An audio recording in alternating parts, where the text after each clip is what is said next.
Okay, I will call the recommending committee meeting on December 1st to order. We are in compliance with the open meeting law, correct? Yes, sir. Thank you. Okay, item number 3, this is bill number 2014-70. It's an abeyance item for possible action. It requires a privileged license for smoking lounges and for certain businesses that sell tobacco paraphernalia or designated substances, and establishes a operational regulations for such businesses. This is sponsored by Councilman Steve Ross. So I know we have some people that would like to speak on this item. So Councilman, you want to start? Thank you, Mayor Pro Tem and Councilman Coffin. I appreciate the opportunity to speak on this ordinance. I've been working very closely with our city attorney's office and, of course, with business licensing. And I'd like to also introduce Captain Darcy. Captain, would you want to come up here and sit down next to me? And Captain is the captain of Vice and Narcotics with the Metropolitan Police Department. So we've been going round and round on trying to create a privileged license to stop the sale of substances to people in this community that they shouldn't have. And I'll let them elaborate on that. And Mayor Pro Tem, with your permission, I will excuse myself now and let these gentlemen take care of this item for us, and hopefully you will recommend this to the City Council with a due pass. That's my request to the I won't be coming back. Thank you very much. Thanks, Captain. Thank you, sir. Captain Darcy. Sir, good morning. The reason I'm here today is to talk a little bit briefly, and there's a handout. I believe you have it. It's a handout of a PowerPoint that we can present at a later time. But to talk about the problem with spice in our community. And when you think about drug enforcement and drugs in the community, you often think about cocaine, meth, heroin. We have increases in some of those categories. But the single most concerning drug that we're seeing now is spice. And the reason we're so concerned is we're seeing a lot of kids, children, young adults going into smoke shops and a few other places, and they're buying this item. And what spice is, it's a synthetic cannabinoid, always hard to say. It has nothing to do with marijuana. It's sometimes referred to as synthetic marijuana, but it's not marijuana whatsoever. The only resemblance to it is basically it's sometimes a plant material, sometimes a liquid. Essentially, it is made in warehouses illegally throughout the community, sprayed with a variety of chemicals, put inside of a package that's very enticing. They put fun names on it, like Scooby-Doo and such like that. And it is sold or delivered to smoke shops, usually in a back alley type delivery, cash payment. They then turn around, put it in their shops, and sell it between $20 and $30 a bag. So there's extreme profit potential. It's estimated that some places can make up to $50,000 a month in the illegal sales of this product. And what is most concerning are the health risks that have to do with this. There's absolutely no quality control whatsoever when these folks make it. And as you go through this PowerPoint or this paper, that you'll see that there's no quality control. It's made in warehouses and sold. When people smoke it, 1 hit or 10 hits, you're going to get a different reaction. Everybody's going to have a different reaction. And usually the reaction is very commensurate with like LSD. They become paranoid, sometimes combative. Oftentimes the fire department is called. They're now taking these folks over to either the UMC or the local hospital, and they're having to be treated. Some folks have died in this community because of it. And it's gotten so bad that I think the media is now finally paying attention to the problem. We've been talking about it for over a year. They're now running stories. I don't know if you've seen that or not, but there's been a couple of stories. It's everywhere in the valley. There's smoke shops, city, county, everywhere. We have right now about 15 active investigations that are ongoing involving some of the smoke shops where we're conducting undercover operations and making buys. If you notice some of the pictures towards the back of the handout, you'll see some of the colorful pictures of the paraphernalia of the bags and boxes of spice. It's also in a liquid and wax form. In the typical drug market, it mutates and changes to try to meet the demand. It's produced in these distribution centers and warehouses under very unsafe conditions in bulk product where it's broken down. We've had fires in some of these places because of the way it's done.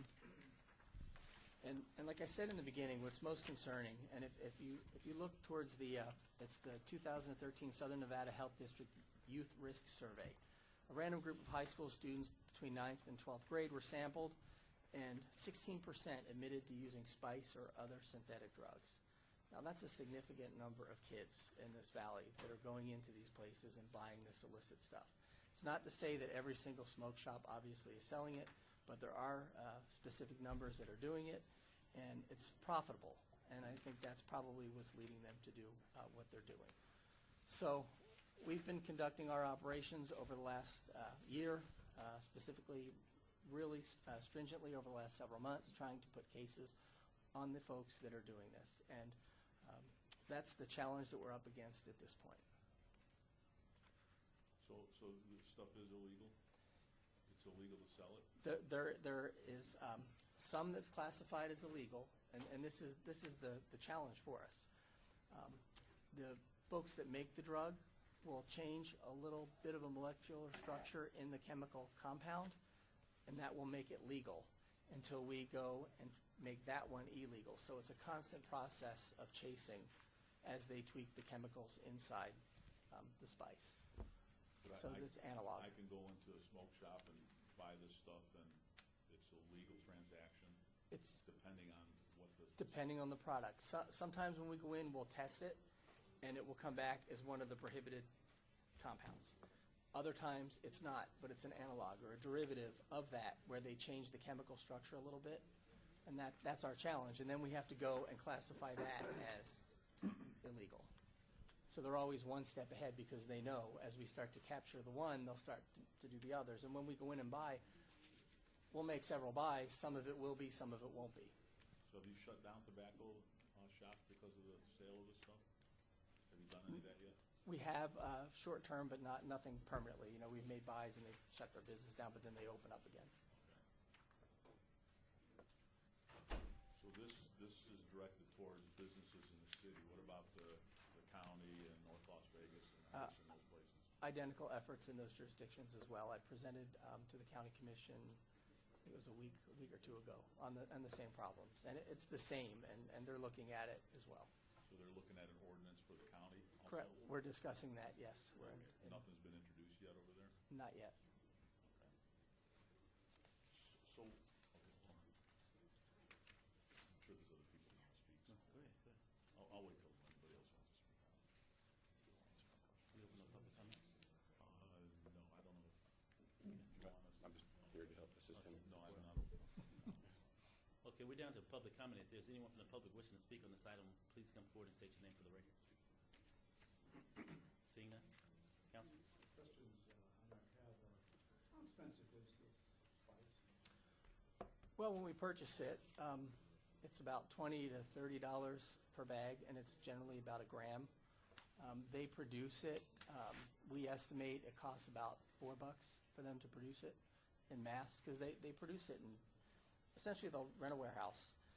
They get cement mixers. They'll put it's basically potpourri. They'll put it in with some chemicals, let it dry out on racks, and then break it down, into little 1 ounce or 1 gram sizes, and put it in bags. And they'll take the same pile of spice and put it in 20 different bags with 20 different names. It's the same stuff, but they call it different names, and they charge 25 or 30 or 27. And when we go in the shops to make the buys, the clerks are very, it says right on there, not for human consumption, but the people that are selling it are very wink and a nod. They're, well, here you go, this stuff is really good, and here's some, some rolling papers, or here's a pipe. They know what they're doing when they do it, when we go in there. Kids know what they're doing. Yes, Or people. people. Because this is not legal. Yes, sir. What's to stop them from just putting nothing in there but cilantro? Smoke this and see what happens. Well, I mean, they could sell it for $25 or $30 and get nothing. You're right. But they think they're getting something because they're perhaps, how do you say, the psychological term?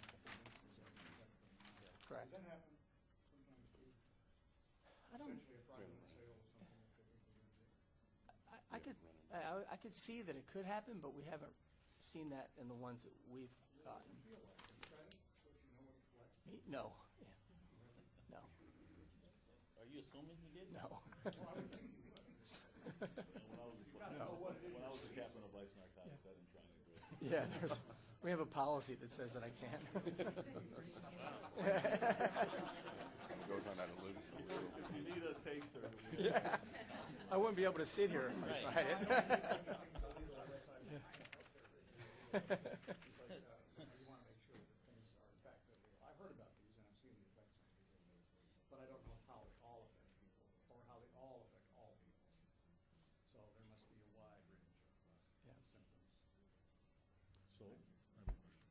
Councilman. So, I mean, obviously, this stuff is a problem.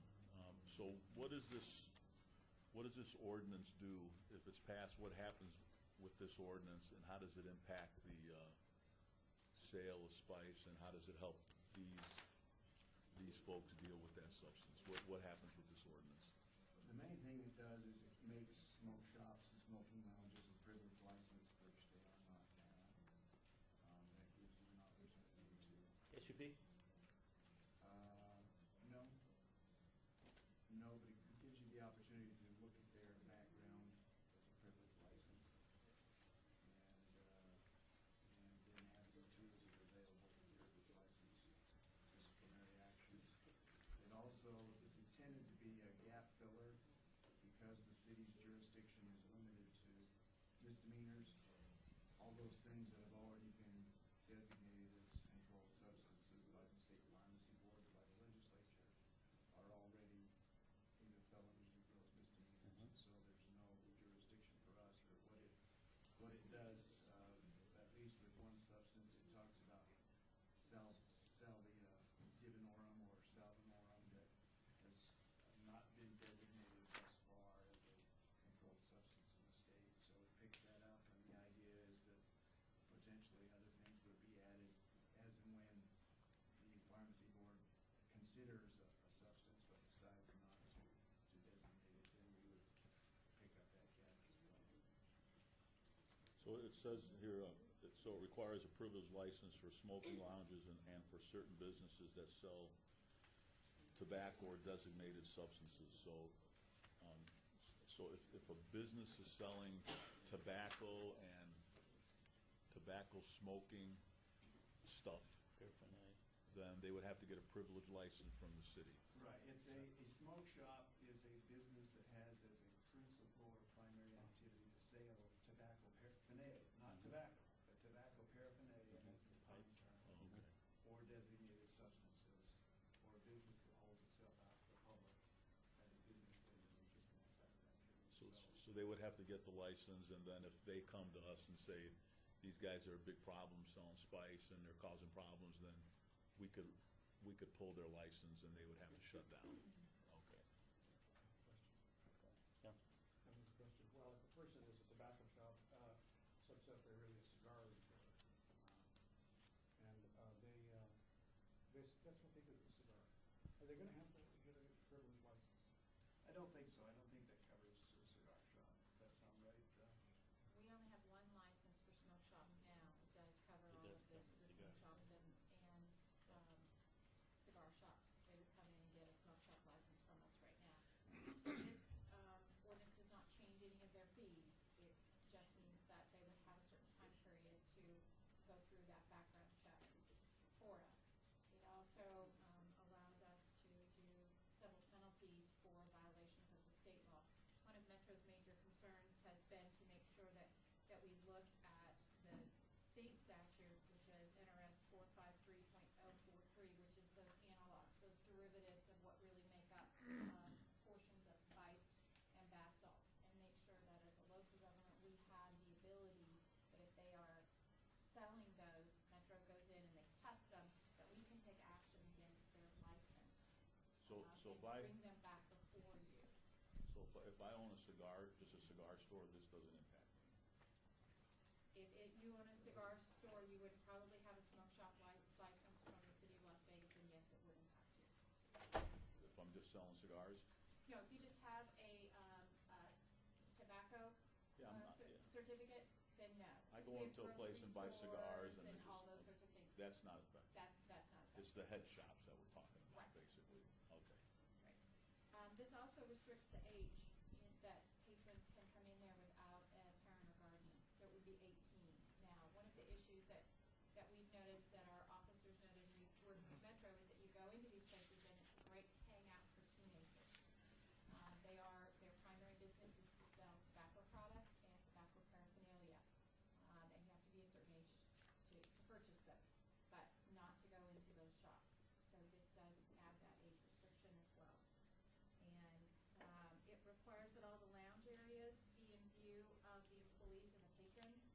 go into a lot of these places and they'll have a back room, Back a room. private back room, and we'll watch teenagers and kids go into the back room to make their purchases and their exchanges. And this would not allow that to happen. An employee has to be able to observe what's going on with the transactions. Does this affect people that are selling vaping accessories? Vapor. It does not. We specifically made sure that the e-cigarettes are not included. The federal government nor has the state taken any regulations. I met with the state, the University of Nevada, Reno is working specifically with the state on some proposed rules and regulations for some of those because of the hazardous materials that they're dealing with in retail locations when they mix those vapors. But that's something that really someone else needs to take some action on before we do it. So just for a point of clarification, and maybe it was already asked, but I didn't quite understand your response. The spice, as of right now, is not illegal or it is illegal? Some is and some isn't. Okay, so explain to me That's how- what part is illegal. What happens, the manufacturers make it using a variety of chemicals. There's several. And we classify that as illegal because we show what it is, that it's a psychoactive substance that, is not safe. So we make that illegal. They take that chemical and through scientific process, they're very intelligent folks, they change a little bit of the molecular structure of that. And that puts it outside of the rigid classification, and then that is theoretically legal. Then we go to the pharmacy board or through this, through the federal government and try to classify that one, add that to the list of prohibited substances. And it takes some time, and eventually we do. And then while we're doing that, they're tweaking it again and changing it. And then we go through that same process again, which takes several months, and we'll add that next one to it. So let me ask you this question. So coming to before this body with the request for the ordinance to, whether it be a change of ordinance or new ordinance, how will this help you? It will enable us to put some teeth into our enforcement actions so that if we go into a shop and we make buys and we test it and we find the illegal stuff, which we generally will, and some of the analogs, which is the one that's changed a little bit, it will enable us to work with the city and have a better position to fine or civil penalties to shut the businesses down so that they won't continue to do so. And will that help you eliminate one step as far as going to the pharmacy board? Yeah, well, it would make it a little bit easier. We would still do that as well, but it gives us the ability to stop the businesses from doing it. Because even if, and we've done that, we've gone in and we've served search warrants, but the businesses reopen, and then they go back in business, and then they argue that what they're selling, oh, we don't sell the other stuff, we just sell the legal spice. And then we just continually. As a smoke shop, and I'm sure that you've been doing this for how long now? Detective? I've been 24 years with 24 years. Metro, yeah. What purpose does spice have in a smoke shop? My opinion is zero. If you wanted to buy, they sometimes call it incense or potpourri or bath salts. It's similar to bath salts, and it's a designer drug. When we look at what they sell for a gram of this potpourri that's not for human ingestion, is what sometimes it will say on the bag, they're charging $40. If you go to Walmart, you can buy a giant bag of potpourri or incense for a third the price. So obviously they know that it's used for an illicit purpose. So the profit for them is they're not buying it from like a licensed distributor. There's no major manufacturer in this country that actually makes this spice and sells it to the smoke shop, and the smoke shop in turn retails it. They buy it from what we've observed, from, a van pulls up with a couple of big green garbage bags full of these packets, and they hand them cash. They take that, they put it in their business. They don't display it for sale generally in the store where it's seen. They hide it somewhere, and then when those that know come in and they ask for it, they reach down and it's a cash transaction, and they give them the spice. So my question to you, Karen, what is it that we can do to layer within our policy as specifically relates to smoke shops, those specific tobacco-related items only. Because, and let me just add also some of the novelty items as well, as far as the big bong pipes and in my neighborhood, we call them crack pipes, right? And so you're selling all those novelty items. We all know what they're used for. I mean, how can we regulate that to basically scale down so that these smoke shops will have an opportunity to run as true tobacco smoke shops versus having these other ancillary items that are not related to the smoke shop directly, but indirectly? For the record, Karen Jellison, Business Licensing Manager. I think what we've tried to do with the city attorneys is figure out all of those things that you would not want in a smoke shop and try to describe them. What we're Well, attempting. let's take a step back. Okay. From a business licensing standpoint, as the director of business licensing, what do you consider a smoke shop to be? Smoke shop for us is a business whose primary inventory is tobacco pouches. They might have some ancillary, minor, other things, lighters, those sorts of things, but primarily, their primary inventory is tobacco pouches. So it wouldn't be a convenience store. Correct. It would be Because today it is a convenience store. Correct. So right now, we have a smoke shop license, which states it's primarily tobacco-related products. We do have a list through the state law, and we work with Metro, that we give each smoke shop operator, which are paraphernalia that's considered drug paraphernalia, and we give them that in both in pictures and in written descriptions that they're not allowed to sell due to state law. These other items are not illegal to be sold. So either we But would we have- as a city, under the special use permit or the privilege license valve, we can determine what is sold and what cannot be sold. we could put conditions on a privilege license. What this will do, right now it's a general license. You apply for it over the internet. If you've had convictions, if Metro has gone after them for selling these illegal substances, we would never know that because it's simply a general business license. A privilege license requires a background check, so we would know if there were criminal issues in the past. This also requires work cards of employees.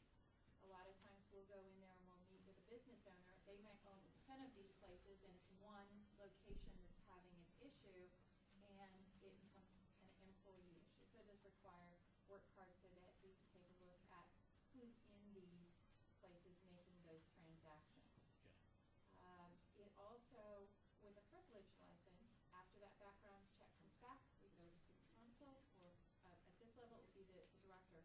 If they have violations, if Metro is able to purchase these things, we can do civil penalties. When they start a pattern, we can bring that license back and suspend it or revoke it.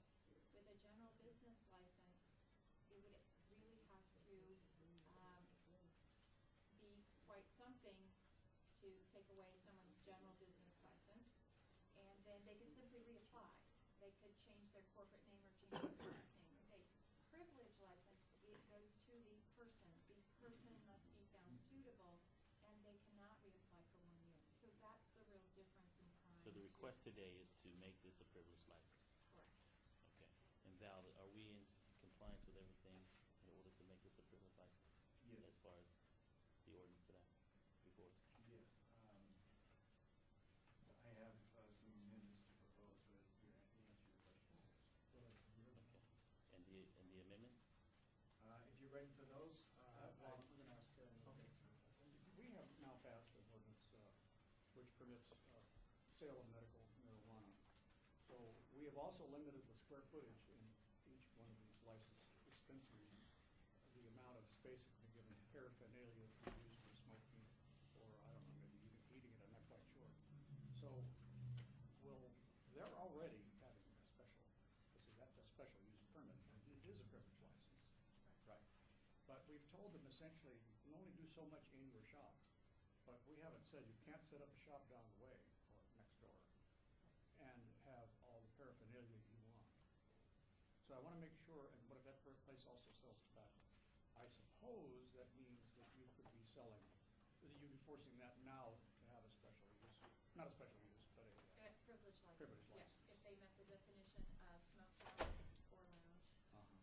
they would indeed have to have a privilege. Just trying to figure out license. who else we grab, you know how it is, the unintended consequences. Right, and that paraphernalia that a medical marijuana location would sell is specific in state law, also in state regulations. So it's a very narrow definition of what they can sell for medical purposes for the applications for those patients. Okay. So their display areas, we've looked at various in other states. It's really very small in all of them. The different items they have for the exact type of products, medical products that they sell. Thanks. You had some amendments you wanted to talk about? Yes, I do. I passed out to each of you and your copies over here. The clerk has a copy of proposed First Amendment. Where are they? Right there, Oh, wow. right there. Well, this is the proposed First Amendment. Hello. Okay, it's the same bill with some changes. On page 2, the definition of tobacco product as the bill was introduced would have picked up, arguably would have picked up e-cigarettes, vape products. This clarifies that it does not include cessation products, specifically approved by the FDA, which is already in there, and also does not include any electronic device that enables the introduction of nicotine into the human body but without tobacco. That's the first change. Then on page 4 of the proposed First Amendment, there's a new section 6.82.100 that essentially says we are going to regulate what we have authority to regulate, but nobody should have any idea that if we aren't regulating something here, they're still going to have to comply with everything under state law, state regulations as they pertain to controlled substances, drug paraphernalia, tobacco products, etc. This is strictly intended to fill a gap that doesn't otherwise exist because of state law.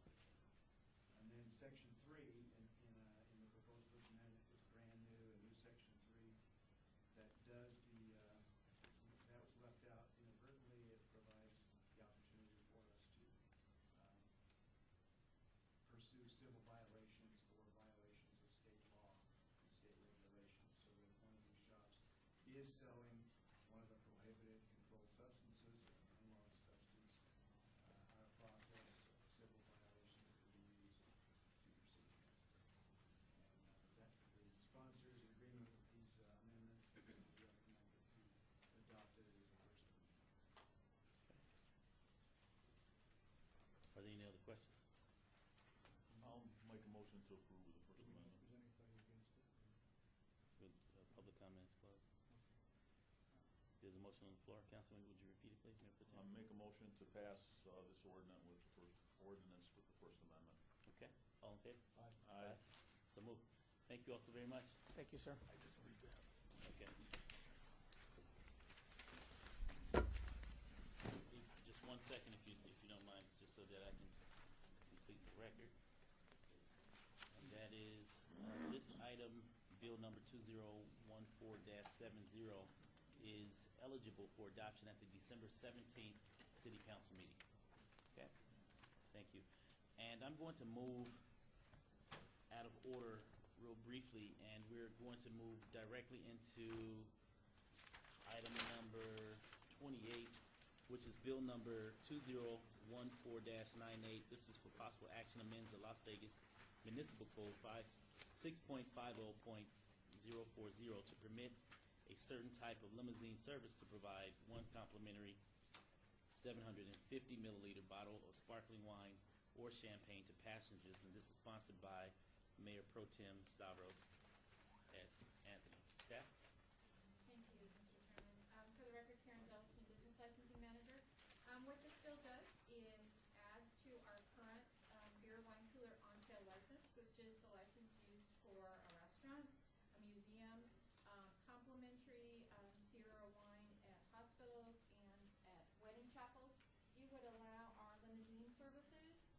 be able to give a complimentary bottle with a limousine package, so that those folks coming to Las Vegas wanting to go to a wedding chapel, go on a scenic tour, would be able to have one bottle of wine in that limousine. We work very closely with the state taxi cab authority, with the limousine companies on the language and what their desire here is to do.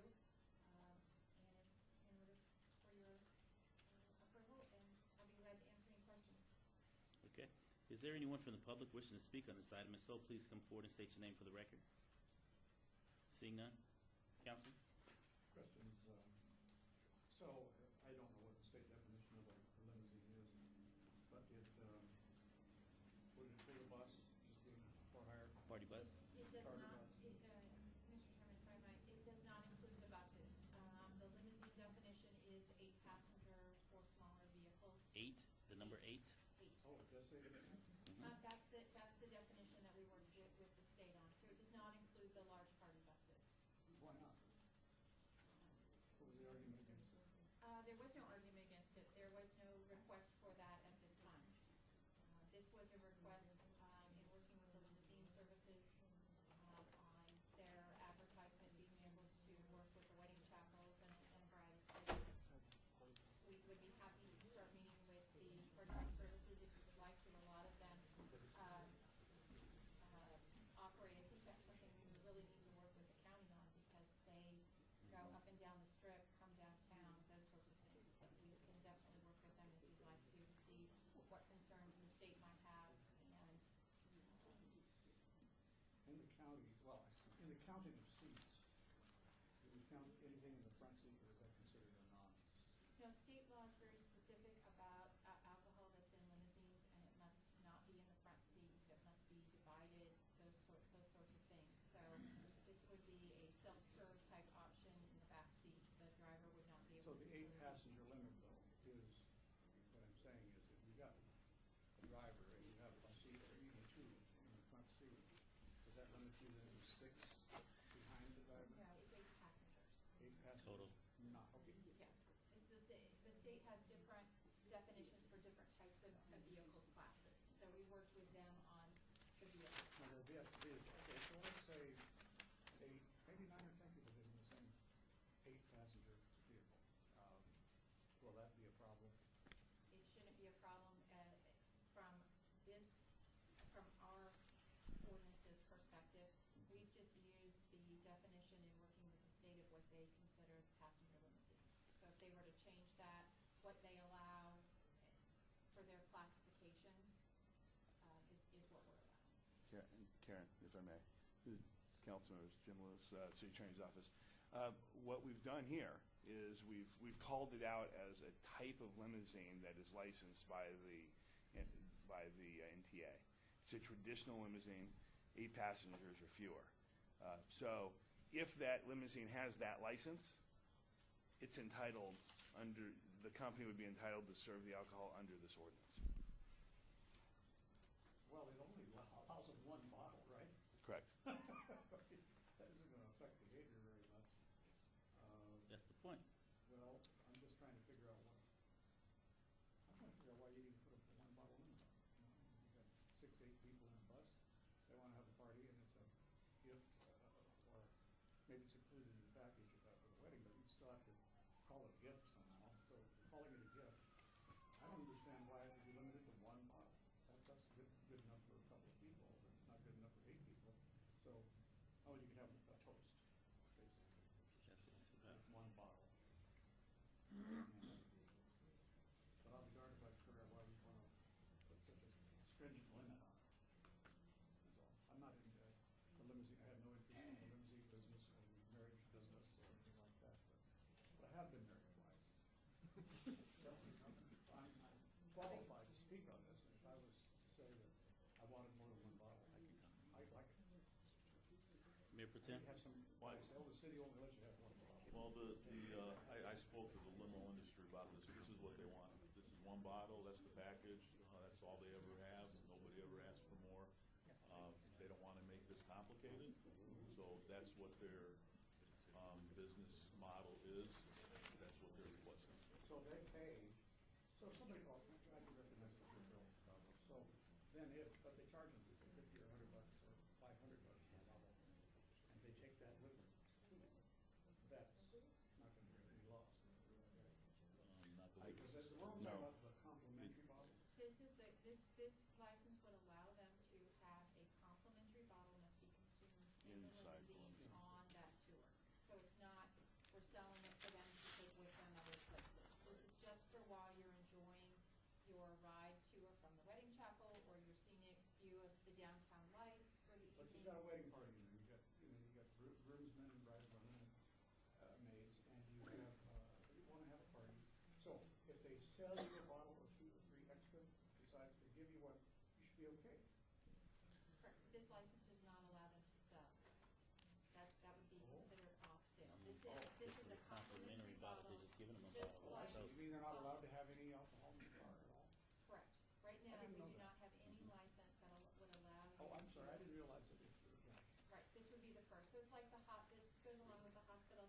This Oh. license also, it's very low cost. It allows hospitals to give a complimentary bottle for the celebration of a birth of a child or something like that. He missed that many years ago. Rehab centers, people like that. How many years ago Send them home since a bottle. you've recognized this? Well, it's been 20 years, 20 Wednesday, 21 years Wednesday. 21 years. What were So they I giving have out lost a 21 lot. years ago? I have, Yeah. okay, I'm just old fashioned, I like to see them all having fun and drink all they want in the back seat, Drinks on you. in the back seat. Mayor Pro Tem, Move for approval. all in favor? All right. So moved. I wasn't trying to give you a hard time, but if I thought about it, that was good. Just so that you all know that item number, or I should say bill number 2014-98 will be eligible for adoption at the December 17th City Council meeting. Thank you. Okay. Now we are down to bill number 2014-74 for possible action. This amends the Las Vegas Municipal Code Chapter 11.10 pertaining to parking violations to adjust authority and responsibility pertaining to the towing and immobilization of vehicles. This is sponsored by Councilman Stephen Ross. Staff? Yes.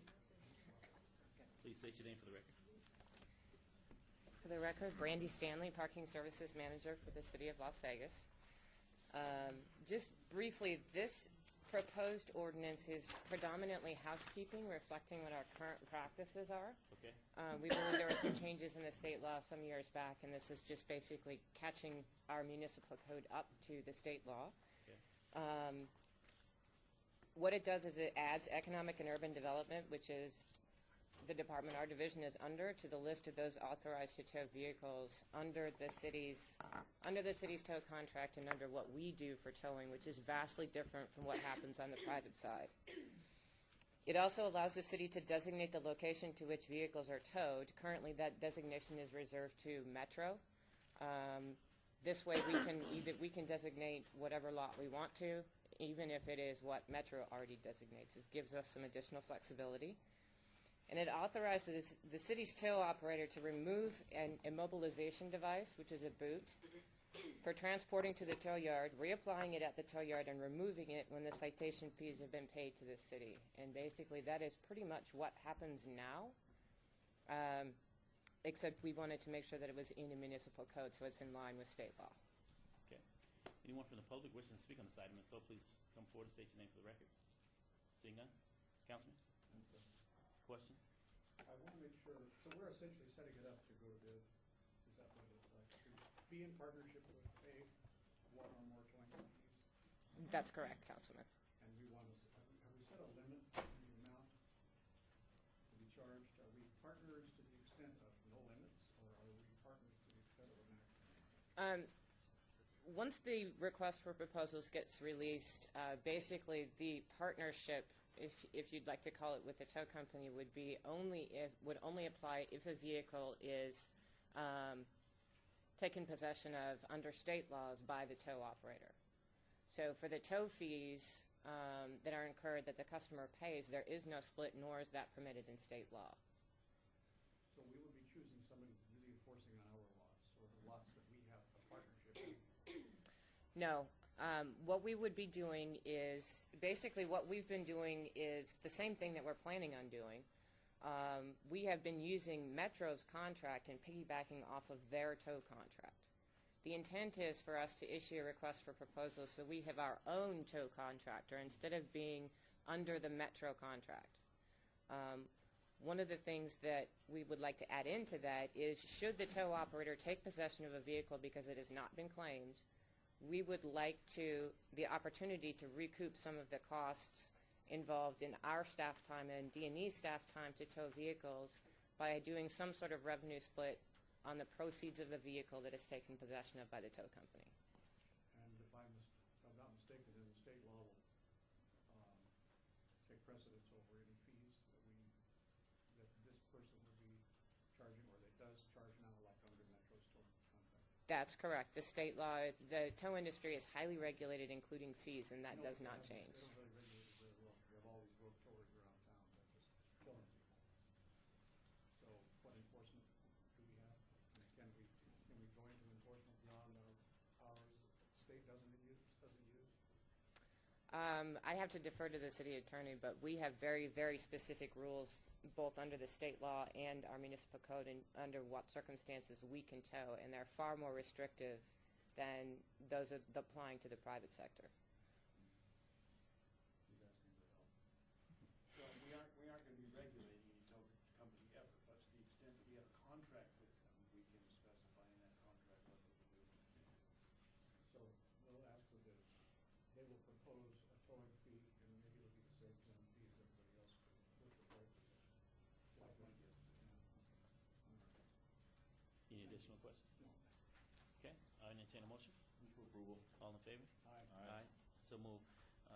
Bill number 2014-74 will be eligible on December 17th at the City Council meeting. Thank you. Thank you.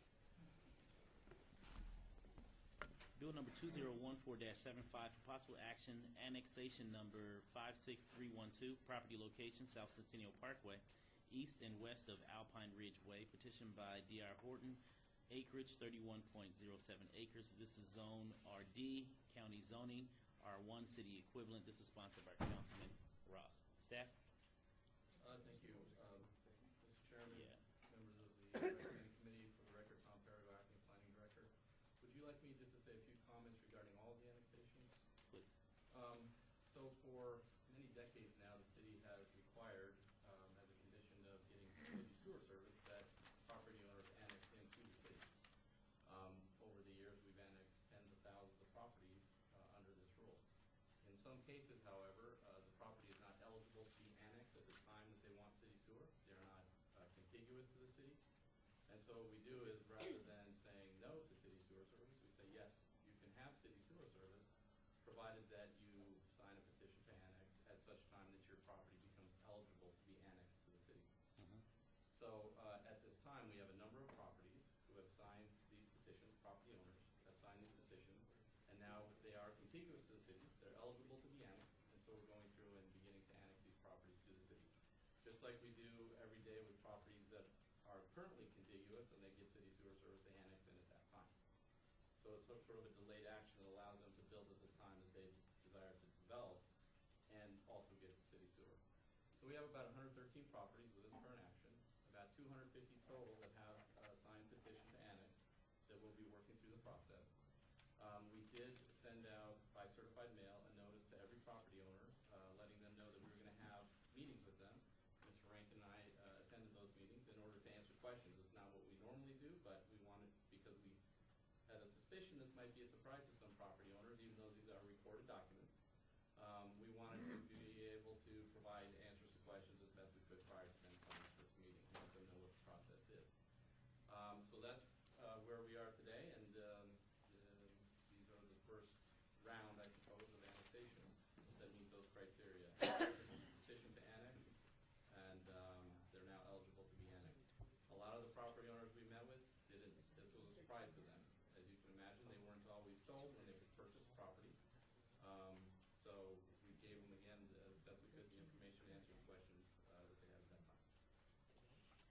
Let me ask you this question. From the state perspective, I know a few legislative sessions ago, the state legislature, and I'm pretty sure the councilman can speak to that, in regards to, and I'm going to paraphrase, I guess 90%, if 90% of the land, County Island is surrounded by the city has the ability to annex. Am I saying that right? Three sides is all I. Or three sides, or 75%? Okay, can you speak to that just for clarification so that I can have a better clarity as well as those here? Sure. That is the long form, what's referred to as long form annexation, where a property is surrounded 75% by city, then the city can annex those, but those properties need a majority of the property owners to not complain, I guess, is the way it's worded. In this case, these properties that have signed a petition to annex, they meet the 1/8 contiguous. In that case, we can do what's referred to as a short form and annex those properties. What does that mean, 1/8? 1/8 of the property is attached to the city. Okay. And the long form is 75% of the surrounding county island, where the majority are okay with the annexation. That's correct. Okay. Okay, thanks for that clarification. Councilman? Thank you. There's a lot of politics and money involved in this somehow, Tom, and I'm not sure if it's on these particular things today, but in the annexation, we have an agreement with the county that's been in existence for a long time. And I think that the legislation in '01 or '03, whenever it happened, and I voted for it, I'm pretty sure, because I know Commissioner Collins, good friend, and he left a message for me this morning on this issue. He's been opposed to a lot of these annexations, but he recognizes that we made it, as he said this morning, easy as sneezing to do it. However, fees go to various entities. For instance, collected fees are then submitted by purveyors of services to these properties. And we were supposed to get, I guess, a portion of that on land that was annexed, but we never got it. And isn't that really part of the problem here? We've got a lot of money that's tendered out there, or that the county owes the city, that in fact has not been submitted to the city. There's a significant number. I hear $30 million is due, but we may compromise on something less. I'm not familiar with that agreement, maybe, Mr. Sanchez. Mayor Pro Tem, if I may, the previous interlocal agreement expired, I think, on December 2013. It just expired. Just expired. Actually, it expired, Doug Rain for the record, it expired January 14th, January 13th, because that was the last date of signature per the ordinance. That was the city's. Was that 2013, 2014? 2014, it Right, expired just this January. year. Right, it was this year, yeah. And that was the interlocal agreement. That was the interlocal agreement. And Councilman, I think the money you're talking about was the fire districts that are up in the northwest. And that's the part that's going back and forth between the city and the county. It has nothing to do with the Thank you very much. There's a small amount of money, I suppose, associated with each one of these. What are the benefits of the annexation? Can you speak to that as far as for the city and also for the, I guess there's pros and cons, because you have residents that don't mind being annexed into the city, and then you have residents that do mind being annexed into the city. However, they want the city services because their well has gone defunct, they need water, they connect to the city's connection. You know, what are the pros and cons to being on the city's system but remaining in the county, if possible? Well, I think the advantage to being a property owner in the county and having the benefit of city services is that your surrounding neighbors and other city residents, in a sense, are subsidizing those services because you're not paying for those, but yet you're receiving them. So that's clearly a benefit. For the resident? For the resident, yes. Okay, repeat that again. So the resident is receiving a benefit that their neighbors are not? So Am I saying that right? city residents pay for city services. Yes. If you're in an island completely surrounded by the city, a lot of your services come from the city. Your sewer service, roads and roads maintenance, park service. There are county parks out there, but the county parks are for all residents of the county. I live in the city, but I'm also a county resident, so that's benefit everybody. So you receive those benefits and services, but you don't pay for all of those. Whereas your neighbors who live across the street in the city do pay the city taxes for those. So in a sense, you're receiving that benefit without paying for it. That's, I think, a pretty big advantage, or benefit to being in a county island. For the city, Connected to city services. connected to city services, yeah. Obviously, from the city's perspective, providing city services to property owners who aren't necessarily paying for those is a bit of a disadvantage for the city. But again, I would reiterate that we have annexed tens of thousands of properties over the years, and the fact that when you ask for city sewer service and you're right next to the city, you get annexed, whereas if you're not next to the city, you just agree to be annexed when you are next to the city. So I mean, the benefit, I think, is that everybody's treated the same.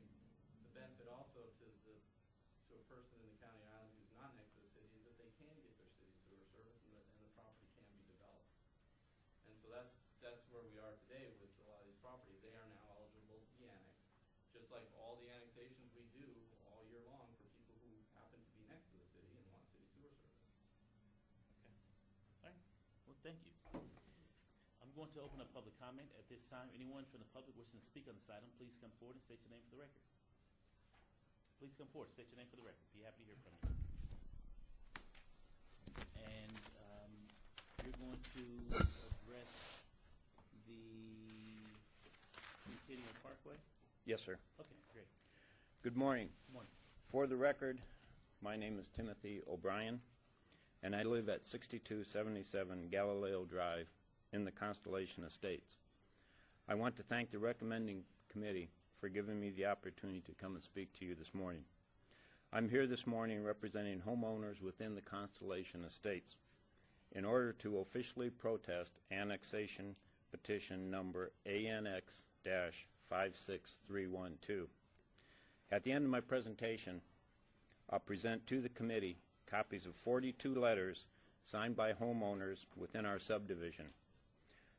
That represents 42 homeowners of the total 67 homeowners within our subdivision who are all protesting this annexation. I want to highlight for the record the points raised in our letter which demonstrates the serious flaws of this petition. Point number 1, lack of actual notice. And there'll be more detail in the copies of the letters I'll give you, but I just want to highlight a few points in these. Lack of actual notice. D.R. Horton did not provide actual notice of the petition verbally or in writing at the time of sale. D.R. Horton never provided buyers an actual copy of the petition. A lack of actual notice to subsequent property owners seriously calls into question the validity of the covenant and the city's ability to rely on it to legally perform a short-form annexation. Point number 2, petition references the long-form procedures for annexation.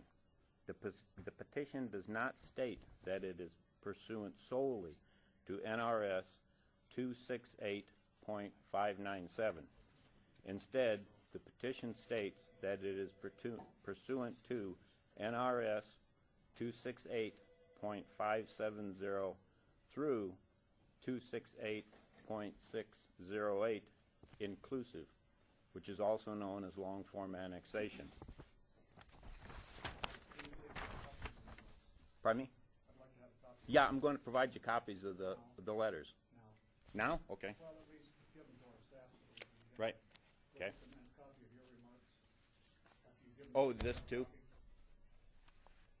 If you don't have a copy, obviously you've got to continue to work with yours. I can give you this. No. Well, whatever you have later. Okay. Again, even, I'm sorry, this yeah, is from each individual person? yes, Do they all say the exact same thing? yes. Okay, I'll just give you each a copy for now, so you know. I appreciate it.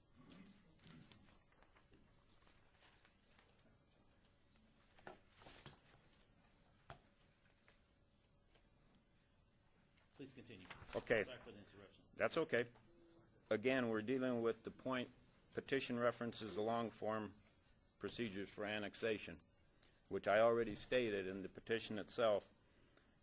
It says it is pursuant to NRS 268.570 through 268.608, inclusive, which refers to the long-form annexation. Even if the property owners were made aware of the petition, which they were not, the petition references NRS that provides for extensive due process and the right to protest and prevent the city from annexing. Point number 3, no evidence that general standards of annexation were met. Neither the petition nor the city provides any analysis whatsoever that the annexation meets these requirements. Based on the serious flaws with the petition, the city should abandon its misguided attempt to annex our property based on the flawless petition, and instead should follow the long-form annexation procedures as outlined in NRS. Thank you. Okay. Question, please. The residents that you've submitted, the 41, 42 residents that signed the petition, are they all county residents? Yes, So they're all county residents.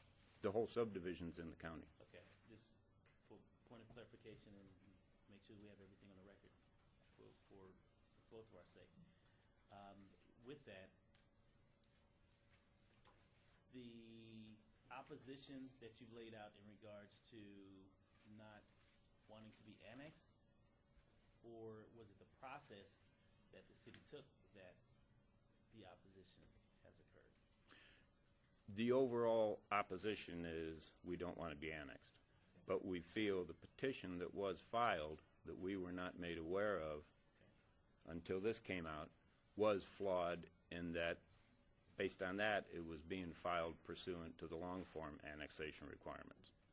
Okay, and so with that, what are the opposition, if you know, speaking for yourself or possibly from those that you've spoken to, why would you not want to be annexed into the city? We see no benefit to it to us. We're already paying for city water and city sewer. As non-city residents, Right? correct? But that's the way it was sold to us by D.R. Horton. Okay, And the only thing we see is going to come of it is our taxes is going to go up, okay, with no additional benefit that we're not already getting. okay. I appreciate that. Do you have anything else you'd like to share with us? No, that was it. Okay. Thank you. Okay. Again, I thank you for an opportunity. You know, that might be something of an arguable nature on the question, because I've heard it a lot. No benefit, and I'm just wondering if staff has some comment on that, because there are some benefits that accrue to being in the city that you don't have in an unincorporated area. And so I don't know how people parse that out. That might be a lot of money to some people, but there are only 6 parcels in this Constellation development, is that right? Okay, because I see the 6 parcels totaling. There's 60. Lots of homes. There's 67 Typically half-acre homes, homes, maybe, or nice. approximately half acre. Just curious then, what is it, I know we don't have time today to go into the general theory of why it makes sense to be in the city versus the county. I know there are services that they might be getting and not knowing about, or they might be, just have not today asked for, but would be getting. So sometimes that happens with something like that. Can anybody address that, or do we have to handle this without all the information that I need? Well, clearly there are benefits to being located within a city or a county. Some of those services are provided by both. For example, the services with business licensing and zoning and code enforcement, that kind of stuff, the county does that as well. Metropolitan Police is countywide. Where it starts to separate are streets, street maintenance, parks, park maintenance, those kinds of infrastructure and the maintenance of those. If you're out in a county island in the northwest, all of those amenities and facilities are available to you, and that's what we all as city residents pay for through our taxes.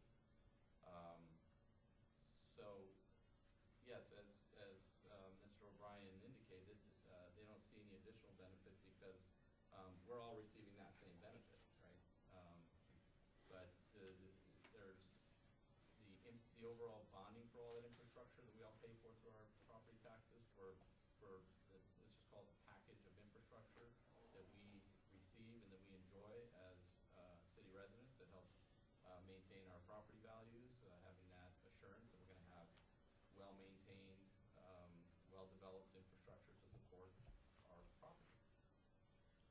Okay. Okay, then, I granted it's probably something that will be arguable, but I'm wondering, I thought we were told that every person received a petition, received this notice, but I'm hearing here that Horton received it maybe in his letter, but that the homeowners did not. Is that possible? Well, I think it would be challenging for staff to follow up with every property owner who petitioned to be annexed, and then when the property is subsequently sold, to kind of track that through.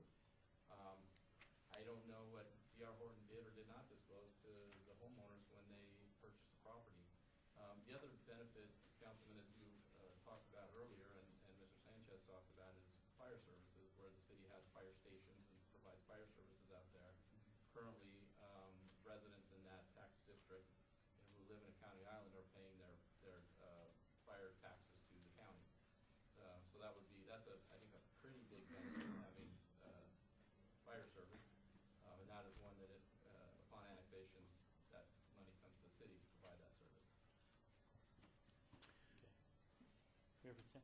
So, two questions, and it's probably gonna be for every application. So as far as the due process of getting here today, we're okay?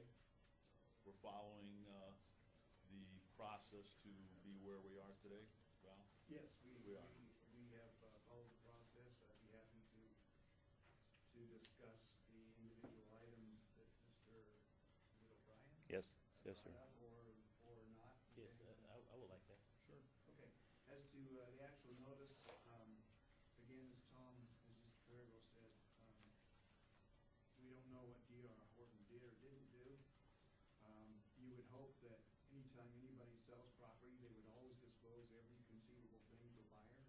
It doesn't happen, and that's why we record our annexation petitions. That's why people record CC&Rs. That's why people record deed restrictions. It's so that you have an opportunity when you take property to see what is there in the chain of title. And so the petition for annexation was then recorded in each of these cases, shows up in the chain of title. Whether there's actual notice, it would be nice, but constructive notice is the legal term that says if you go down and check your title, run a title search or have title insurance, you will find those things. So are you saying, let me just stop you on that point as you move forward, because this is key. Are you saying that the residents that purchase homes from D.R. Horton, this information that you just brought forward is actually on? Well, it should have been recorded against the property. We all know that sometimes that doesn't happen, and that's what title insurance is for, when something doesn't show up, even though it may have been recorded. Did we But record it would on have gone our down- side? We would have gone down and recorded the petition for annexation The city of Las Vegas? in the county recorder's office. Okay. What happens after that, we don't have any control over, but that's what we're asked to do. And we have documentation to prove that we did that and the date in which we did that? We would have a recorded petition for annexation. Correct. For this annexation, For the overall Mr. Chairman, Doug Rankin, for the record, this petition for annexation was recorded on the 24th of September 2000 in the Clark County Recorder's Office. Okay. Go ahead. I just wanted to make sure that we had that point. Thank you. So it's 14 years. The second item has to do with the long form procedures. The difficulty is that when the legislature adopted the short form, it was assigned a number 268.597. Right in the middle of the sequence, 268.570 through 268.608. And they said, under normal circumstances, you follow all the long form, which includes everything but 597. As an alternative to the long form, you can use 597. Unfortunately, it shows up in the middle of that range of sections. When we do a petition for annexation, we don't know whether we're going to do a short form or a long form. It could be either. So we include that entire range. 570 through 608 includes 597. Like I said, it would have been nice for them to know maybe whether it was short term or long term, but we didn't know what it was going to be. But it is within that range. Right. So it clearly falls within that range of section numbers, 597, which is the process that we follow. Anything else you want to bring forward? And then the final one has to do with the general standards of annexation. With a short form annexation, you have to have some contiguity, and that's it. The other standards that are set forth in that range, other than 597, do not have to be met. That's the convenience or the draw of the short form is as long as you have a petition where 100% of the ownership at the time of the position wanted to be annexed, then none of those other standards other than the minimum contiguity have to be met. So when it comes to this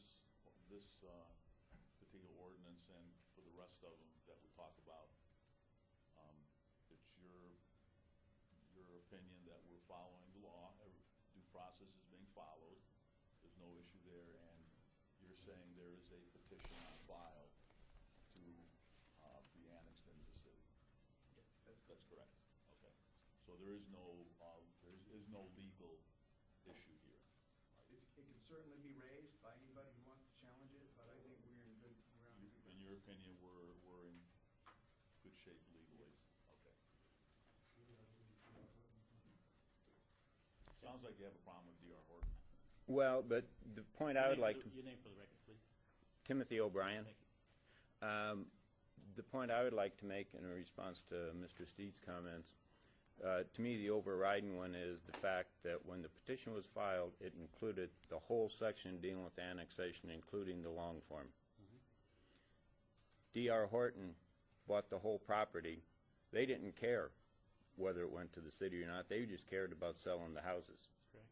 So if the short form is used, they made the decision for the homeowners that follow, even though the homeowners don't want it. So to us, since that petition cited the whole section, it should be used as the long form annexation, which gives then the homeowners the right to actually voice an opinion, whether they want annexation or not. Appreciate it. And also for the record, as was stated earlier, city streets and maintenance stuff, the majority of all the streets in our subdivision are all privately owned. We are responsible for our own maintenance. So it's a private gated community? It's not gated, it's HOA. HOA? HOA, but you all are responsible for your We're responsible for our streets because they're, lights, sidewalk, curb, gutter? we do not have street lights, we do not have curb and gutter, we got gutter, but we don't have sidewalks. Rural preservation? It's rural Yeah. preservation? Yeah, okay. And see, the streets within our subdivision are basically cul-de-sacs. Okay. Anything else you would like to share? That's it. Okay, thank you. Thank you. Mr. O'Brien. Is there anyone else wishing to speak on this item? If so, please come forward and state your name for the record. Be glad to hear from you. My name is Eric Ludwig, E-R-I-C-L-U-D-W-I-G, and I live at 4016 Vegas Drive. I have 3 copies of my material here. Well, It's supplementary to what I presented you with at the informational meeting a couple of months ago. let me ask you this question. Are you still are you going to discuss the Centennial? No. Okay, This is a then hold separate on. We're still on property. the Centennial. Oh, I'm sorry. Okay. Yeah, we're taking each one individually. Sorry. Okay. All right. Anyone else wishing to speak on this item before us here today, Centennial and Alpine Ridge? If so, please come forward and state your name for the record.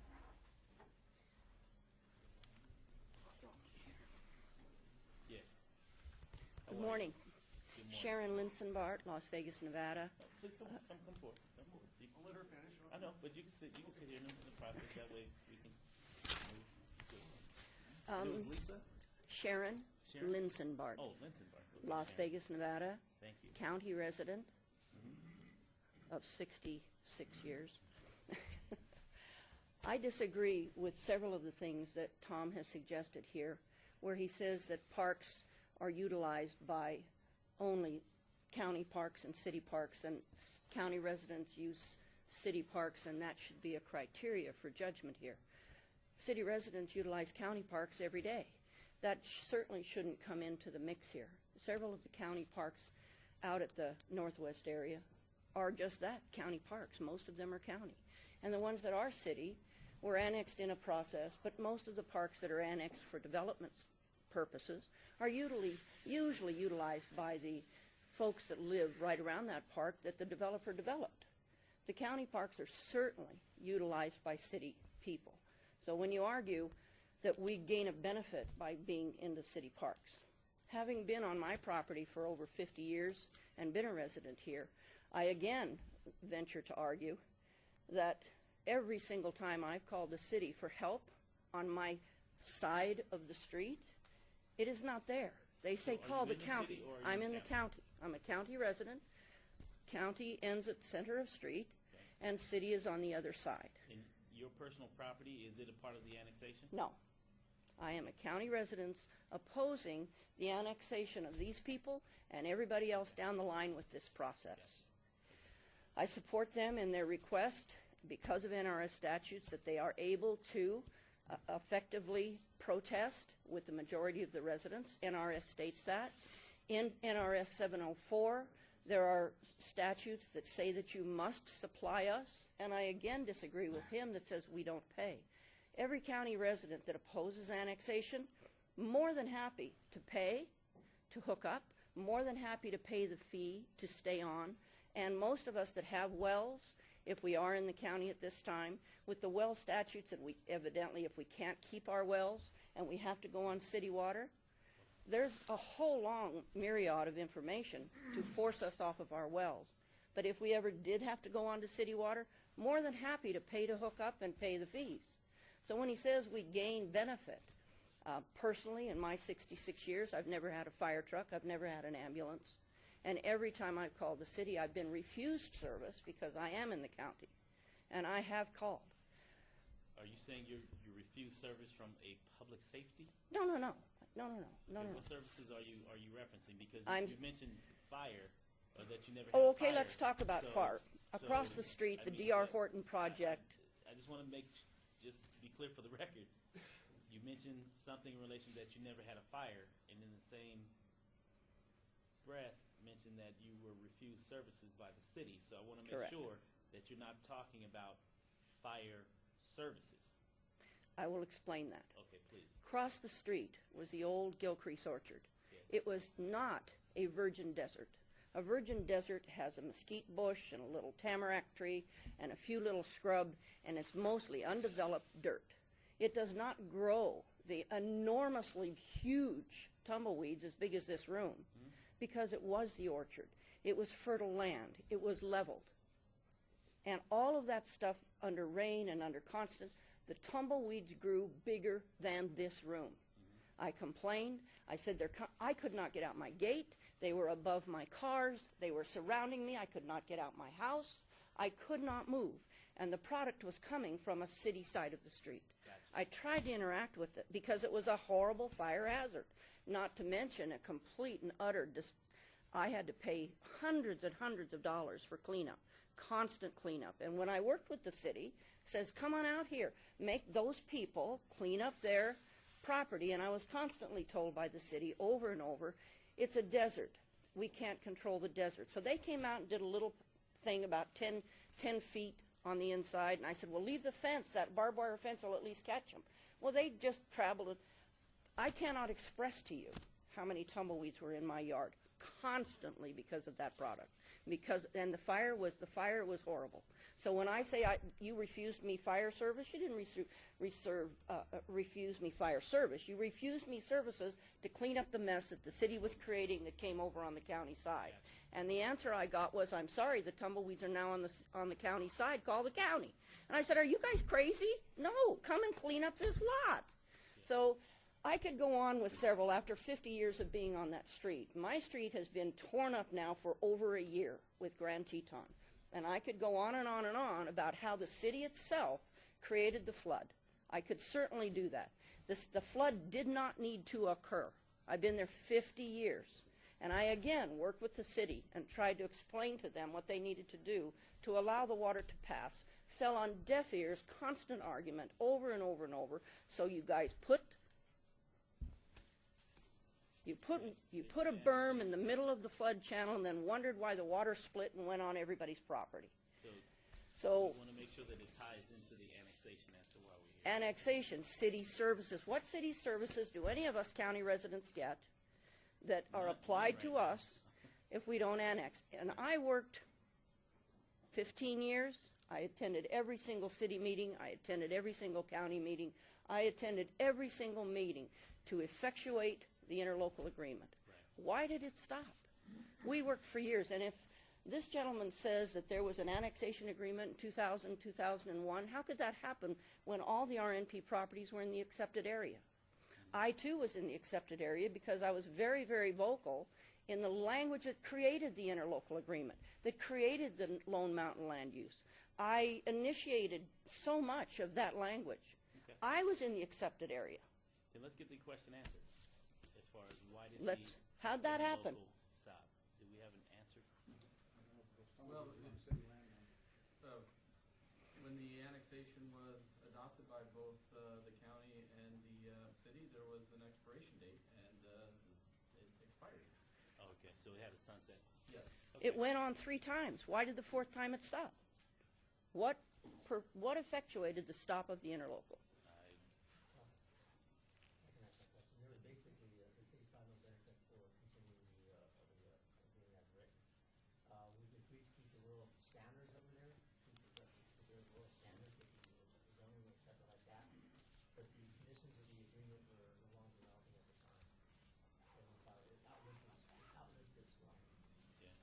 The life of the interlocal to me was to allow me to hook up to city sewer without annexation. That was the intent of the interlocal. The city had access for 14, 15 years to every single land use application that came before the county because of the interlocal that enabled everyone. You don't believe so? Doug Rankin, for the record, I'm shaking my head no because the county did not inform us of all land use applications. And that was one of the concerns with the interlocal agreement, that they had stopped informing us during that process. They put out an agenda just like they put it out for us. But at any rate, the whole point was there was the interlocal agreement so that everybody could work together to effectuate county residents, RNP residents, rural residents. And this gentleman was correct. D.R. Horton lives in Laguna. He does not care if he annexes to the city. So that may have been true that he signed annexation agreements to hook up to sewer, but these people should have been notified. They absolutely should have been notified in whatever necessary. So parks, the interlocal, the accepted area, I don't know how you got that on when it was in the accepted area at the time. And when it refers to NRS 268594, it talks all about how you can stop annexation. In Chapter 704, it talks about locate a statute requiring the city to provide utility services to customers outside its jurisdiction. I'd like to understand that statute in number 704. But then again, when I bought my county property, I gave my 50 feet to the county. I did not give it to the city. Mm-hmm. So in effect, how does it make me contiguous to the city or any of these people unless, where's the county? I'm in the county, my road's in the county, so how am I contiguous when the county now owns my right-of-way? So I'm not contiguous to the city, I'm contiguous to the county. Okay. So I'd really like to understand more thoroughly. Well, number one, we don't know where your property is located because we're here to address those properties that are I agree. associated I or agree. connected in some way to the city. I agree. Okay. I'd like to understand when we are forced to give our property for the public use. Where in there does it say the public use requires annexation? Where in that document does it say you must annex if you use the services for the public use? So when I gave my 50 feet to allow people access, egress, ingress, to get the sewer going. That was to the county. Exactly. So where in there does it say that I must annex to the city to utilize those services? If I may, Councilman, many times we require an Exactly. Tied into a sewer line, we're not having annexation. There are thousands and thousands and thousands of residents tied into city sewer right now, Still County residents paying their fee, and there will be more. There will be thousands more hooking up to your sewer services and not being forced to annex. So just because you come too close shouldn't negate our property rights as property owners and force us to annex to the city. If we want to pay the fee to get onto your sewer service, we should be allowed to. They are digging sewer today and refuse to allow me to hook up to sewer even if I pay unless I annex. And that's just not right. It's not right. It's not And it's Mrs. Linsenbach. But these people are in the same boat. Sure, you also raised a comment like that on staff. Thank you so very much. Thank you. Appreciate it. You mentioned that Sherry brought up, but you don't have to say it. Was that water wells coming over to city water? Our water is the same county. We don't, and I've been looking at a long-form annexation for the only piece in Ward 3 that's in the county. And I've been told that there is no forcing, there's two private water wells, 4 wells, 2 companies, I think, in this little piece of land. But I'm told there will be no change, no touching their water, that there'll be nothing by the city to upset the apple cart for those folks. So I think that's clear to me that we're going to be touching somebody's domestic water supply. That's correct. Before I leave, I'd like to also reference there is a property on Sahara Avenue that you have just allowed to hook up to your city sewer without annexation. Why is it good for one and not good for all? Thank you. Yes, sir. Hi, my name is Rory Tuggle. I live at 6175 Rocket Man Circle. I did not receive petition, and just as a side note, I'm one of those blocked out things on the Open Web Info Mapper, law enforcement exemption on the thing. Can staff tell me if? Yeah, Doug Rankin for the record. Yeah, if you are blocked out because you're a federal judge or Right. Law enforcement, we have no way of contacting you. Because it's a certified mail, and you can't just send certified mail to Correct. taxpayers. You cannot send certified letters to those who opt to be blocked Answers that question. from that. Actually, from your subdivision, that question came up. If I could, I have returned letters. A lot of your neighbors chose not to pick up their mail. I have them all here. Quite a few of them chose not to pick up the certified letter that we sent. Okay. And refused to sign. I did. Yes. Oh, I think we get to keep that? Well, I don't understand. The guy put the big black mark on their house, so that's not a clue. Anyway, I wanted to clarify a few things, and I have a couple of questions. First, I'd like to thank Mr. O'Brien and the rest of the residents that showed up. At least they're interested, they're involved, they're participating in the process and voicing their opinions. And I can verify that they're blindsided by this entire petition because we weren't notified. So I'll just throw my 2 cents in with, no, we weren't ever told when we purchased the property. I want to clarify, you brought up RNP. We are not part of the RNP. We border the RNP. However, our zoning was during the development of the homes, there was a major struggle that occurred with the zoning process to build these homes. And the RNP figured quite heavily into that. They pitchforked and torched all the meetings until they got certain standards approved. Those standards include no sidewalks, no street lights. I have a question for staff. That does not meet the city standard for a street, which, by the way, the streets are still private, so that may help. But are we going to be forced to add sidewalks and street lights because we're now part of the city? Tom? For the record, Tom Farrago again. This question came up at the property owner meeting, and the answer is no. Okay. It's a privately owned street. They can maintain their zoning and maintain their standards just as they are. Okay. All right. The other thing I'd like to ask is I'm not aware of a county sewer system. Is there a county sewer system? Yes. There is a county sewer system? Do you know if it exists up in our neighborhood? No, it does not. So there is no other option? We have a plan Not up at there. this point. Okay. We have a plan up there. But not Well, at this point. To answer your question, not at I this guess to clarify the question, I know the waste treatment plant is county, correct? What they have. And you have your own, okay. other than the sewer system, in which we actually pay our fees to the city of Las Vegas. So we're paying for that. Trash disposal? Or No, the sewer. Sewer system. We write our checks to the city of Las Vegas for that sewer.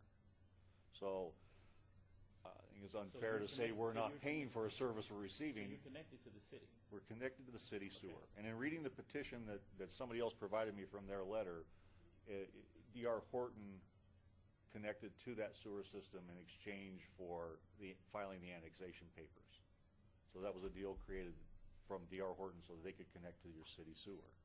In 2000, they constructed the homes in 2002. So a little history on that. I just want to take... So let me just ask you this question, Mr. Tuggle. Are you a part of the development within the D.R. Yes, I live inside the development. In fact, I'm the president of the HOA. Okay. The HOA is not involved in this process. This is all strictly the residents and grassroots. Okay.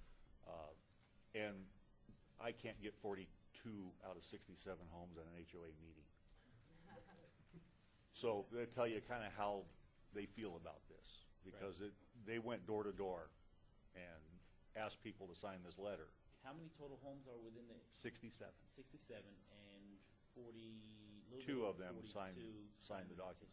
petition. Okay. It's basically a single letter petition. Yeah, it's a Okay. petition. That's fine. It's still a petition. It's great. Okay. So I just want to bring that up, clarify, because you mentioned RMP. I don't know that RMP is even eligible for annexation without a long form process. But we're not part of the RMP, but we were set up to complement the RMP at their request, the residents of that Thank area. you for that point of clarification. Thank you, Mr. Tuggle. Anyone else wishing to speak on this item, so please come forward and state your name for the record. Yes. Please come forward. Anyone want to speak? I apologize, I'm vision impaired. My name is Robert Mallon, and I live on Gallup. Rob Mallon, Mallon, M-A-L-I-N. M-A-L-I-N. I live at 6261 Galileo Drive. Joining to Alpine Ridge, half of our property is on the other side of Alpine Ridge, half of it is on the west side of Alpine Ridge. So you're splitting up our development too, because the east side of Alpine Ridge, where the homes are, fall into the county rural preservation area. So that's an issue too that you need to look at. So you're saying one side would be within the city, the other side would be in the county? Because of the way they had the boundary set up years ago Right. to protect that area. And I've been living there since the development of the homes, and we were never told. We were only told that we'd be paying city and water sewer. Okay. That's all I have to say. Thank you. Thank you, You're Mr. welcome. Mallon. Anyone else wishing to speak on this item? Seeing none, we'll close public comment. Councilman? Okay, so this is interesting. So we're following the legal process to do an annexation.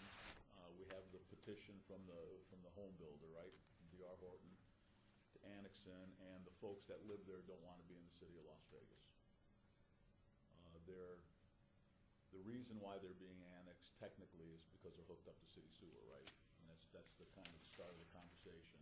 But they're already paying the sewer fees, correct? I mean, they're paying, just like I'm paying a sewer fee, they're paying the sewer fee. They're paying the same thing I am, right? Correct. So, I guess the question is, why not just leave them alone and they don't get any city services? What's the answer to that? Is don't annex them in, they get no city services, and just leave it the way it is. Because it's 42 of the 67, so I guess that's what, I guess the only issue is, I mean, I'm being kind of sarcastic here, but if they have a fire in there, then we're not going to send the city fire department in. The county will go in, even if the county's far away. That's not going to happen. Right. That is definitely not going to happen. But that is kind of the argument, is they don't want any city services provided to them. So, how do you resolve that question? Well, fire is a big one. We do have fire stations, we have fire trucks, we have personnel, we have a rather considerable expense to provide fire service to the entire area up there. They don't stop at a border. They just don't. And right now, those residents are paying for county fire service, and that money is not going to the city. So that makes it very challenging to provide that service. Now, I guess it's also a question of if a property is ready to develop that's next to the city and they want city sewer service, are we just not going to annex them? I mean, the only difference with some of these properties is that we allow them to get sewer service for a future annexation as opposed to an annexation right then and there. So in the interest of everybody being treated fairly and in the interest of spreading the responsibility of providing for the services that everybody up there enjoys, we drive city streets to get to our private county street. We do all share the park, that's true. There are a number of parks. There are some county, there are some city. I'm not sure what else to say other than if you would want the city services, just like everybody else who has those city services, they annex. If you want them and annex at a future date, that's okay. We allow that. But at a future date, then we will annex when that becomes eligible. So I guess the flip side of that is, if you look at the numbers here, 25 people did not sign the petition, which I have to assume they want to be annexed into the city if they didn't sign the petition. So, and we can't just assess them a fire fee, right? I mean, we can't just assess them $10 a month for a fire fee. So they're in or they're out, and if they're out and they're potentially using city services, then they should be part of the city, especially since not all of them are saying they want to be kept out of the city. So I'm just trying to. Chairman, if I may also, there are county items. You remember that big map we have? There are county items, there are big ones, small ones all over. And how we get about it is if you drive to city assets, they use our streets, they put our towers, you do not get taxed on all. Public comment is closed right now. So everything that they drive to, unless they have a helicopter fly,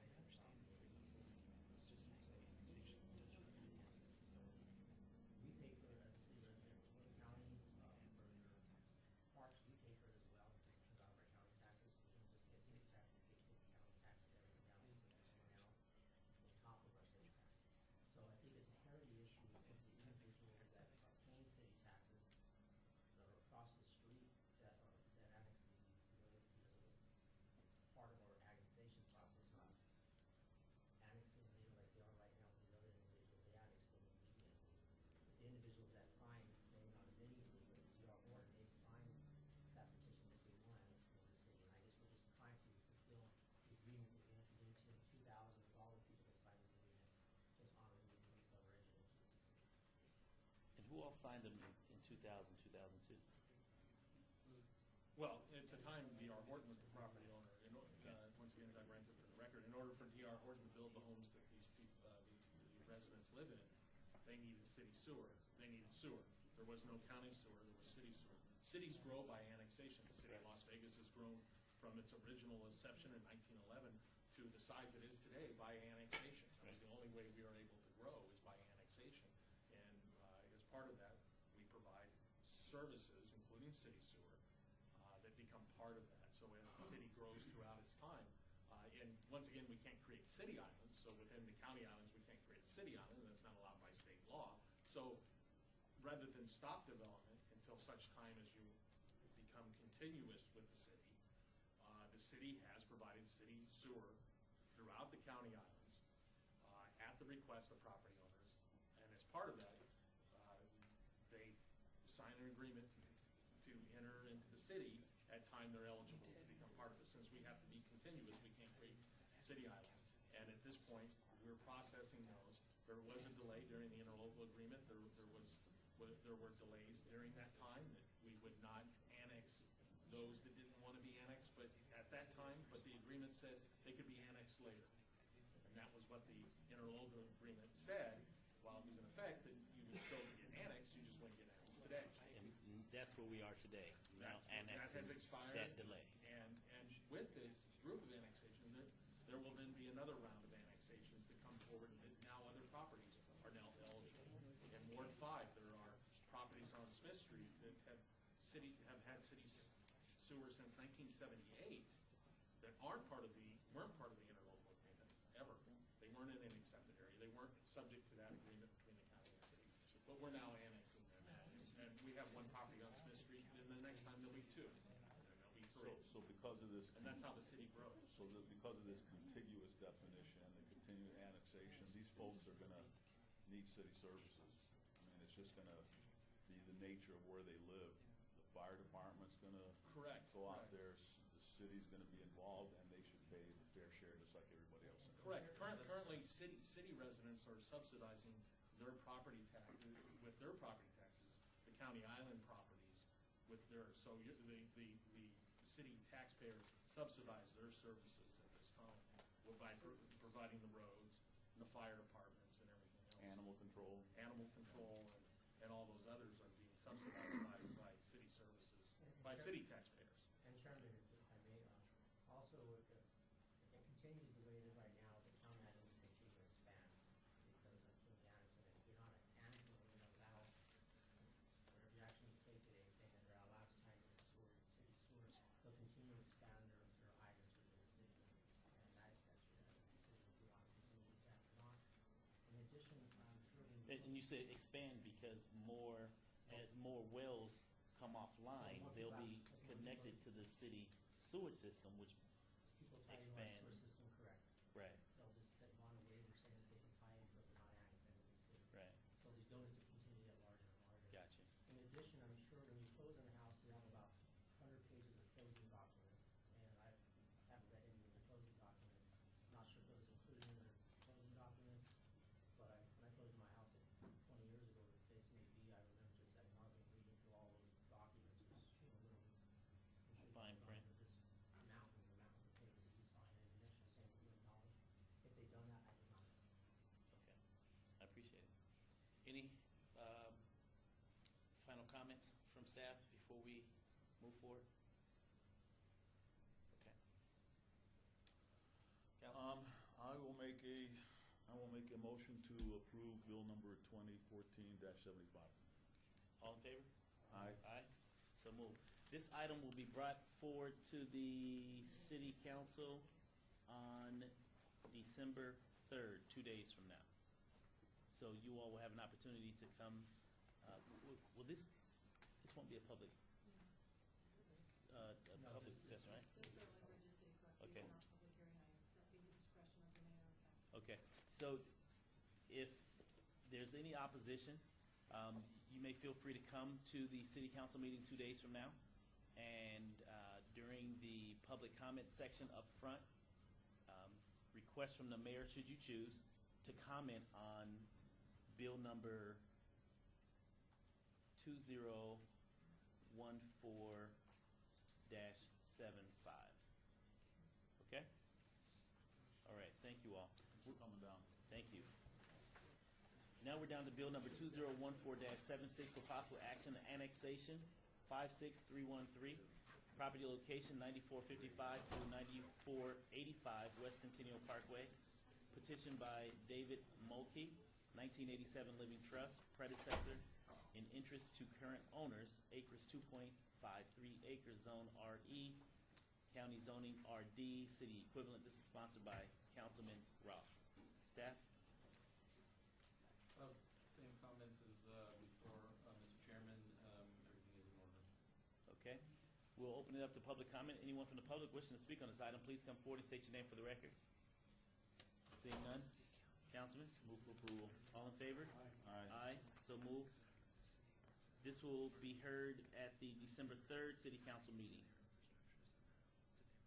Bill number 2014-77 for possible action annexation, 56314, property location 6351 North Fort Apache Road.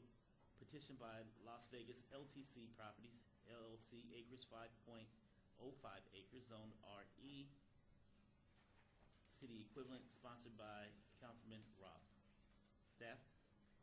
Same comments regarding annexation as before, or everything is in order? Okay. Anyone from the public wishing to speak on this item, please come forward and speak, state your name for the record. Seeing none? Move Councilman? approval. All in favor? Aye. Aye. And this will be heard at the December 3rd City Council meeting.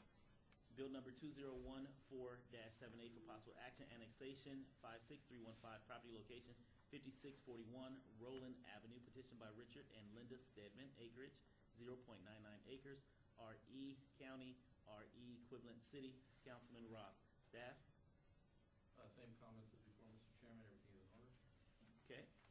Anyone from the public wishing to speak on this item, please come forward and state your name for the record.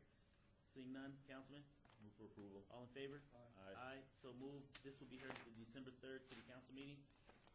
Bill number 2014-79 for possible action, annexation 56316, property location 6720 and 6740 West Tropical Parkway, petition by William and Donna Schmid, predecessor in interest to current owners, acreage 1.63 acres, RE County, RE equivalent city, sponsored by Councilman Ross. Staff? Mr. Chairman, everything is in order. Okay. Anyone from the public wishing to speak on this item, please come forward and state your name for the record. Seeing none, Councilman? Move for approval. All in favor? Aye. Aye. This will be heard at the December 3rd City Council meeting. Bill number 2014-80 for possible action, annexation 56317, property location 7249 Haley Avenue, petition by Glenn Hickey, predecessor in interest to current owner, acreage 0.62 acres, zone RE County, RE equivalent city, sponsored by Councilman Ross. Staff? Mr. Chairman, everything is in order. Okay. Anyone from the public wishing to speak on this item, please come forward and state your name for the record. Seeing none, Councilman? Move for approval. All in favor? Aye. Aye. So moved. This will be heard at the December 3rd City Council meeting. Bill number 201481 for possible action, annexation 56180, property location 1580 South Jones Boulevard, petition by Joanna Koenig, current owner, acreage 2.1 acres, zone CP, county zoning C1, city equivalent, sponsored by Councilwoman Lois Tarkanian. Staff? Mr. Chairman, everything is in order. Okay. Anyone from the public wishing to speak on this item, please come forward and state your name for the record. Seeing none, Councilman? Move for approval. All in favor? Aye. Aye. So moved. December 3rd, it will be heard at the City Council meeting. Bill number 2014-82 for possible action, annexation 56207, property location 5475 West Oakey Boulevard, petition by Lee Luttrell, acreage 0.47 acres, zone RE, county RE, equivalent city, sponsored by Councilwoman Lois Tarkanian. Staff? Mr. Chairman, everything is in order. Okay. Anyone from the public wishing to speak on this item, please come forward and state your name for the record. Seeing none. Councilman? Move for approval. All in favor? Aye. Aye. So moved. This will be heard at the December 3rd City Council meeting. Bill number 2014-83 for possible action, annexation 56303, property location 3510 and 3520 North Buffalo Drive, petition by Church Christian Word Life Center, acreage 5.22 acres, zone RE, county RE, city equivalent, sponsored by Mayor Pro Tem Stavros Anthony. Staff? Mr. Chairman, this item is in order. Okay. Anyone from the public wishing to speak on this item, please come forward and state your name for the record. Seeing none, Councilman? Move for approval. All in favor? Aye. Aye. So moved. This will be heard at the December 3rd City Council meeting.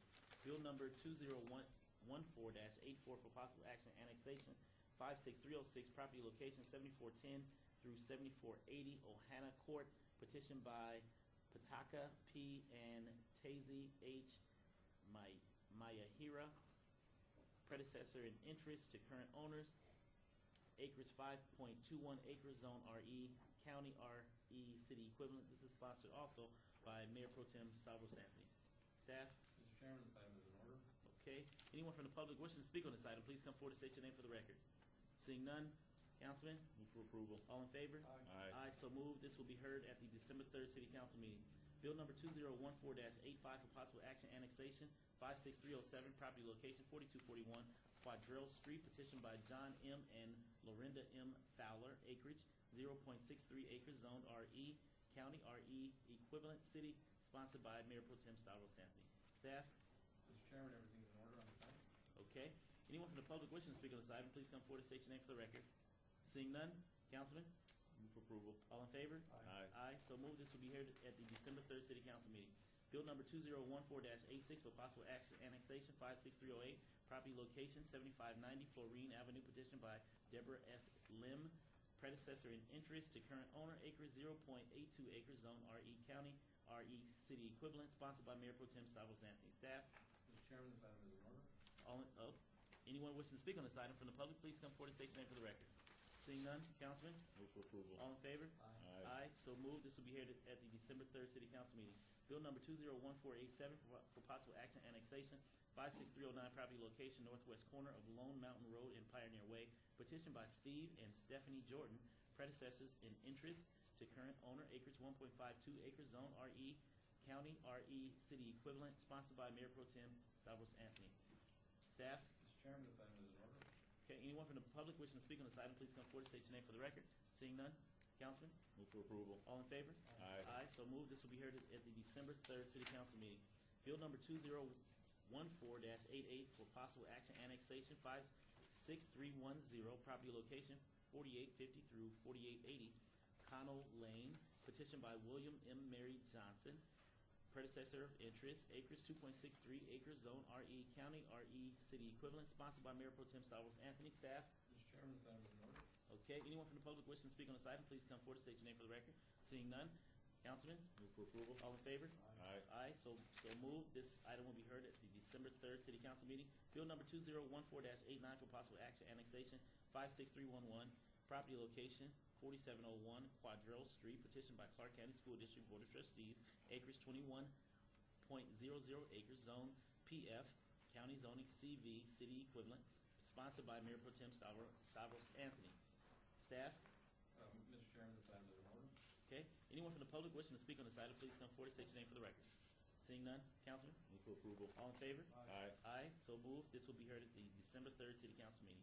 Bill number 2014-90 for possible action annexation 56209, property location 1901 Sycamore Trail, petition by John J. and Marilyn R. Lee, predecessor of interest to current owner, acreage 0.52 acres, zone RE, county C2 equivalent, sponsored by Councilman Ricky Y. Barlow. Staff? Just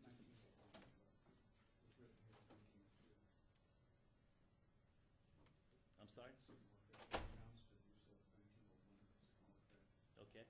I stand corrected. The property location is 1902 Sycamore Trail, and this is petitioned by John J. and Marilyn R. Lee, predecessor of interest, on 0.52 acres, zone RE, county C2, city, and this is sponsored by Councilman Barlow. Staff?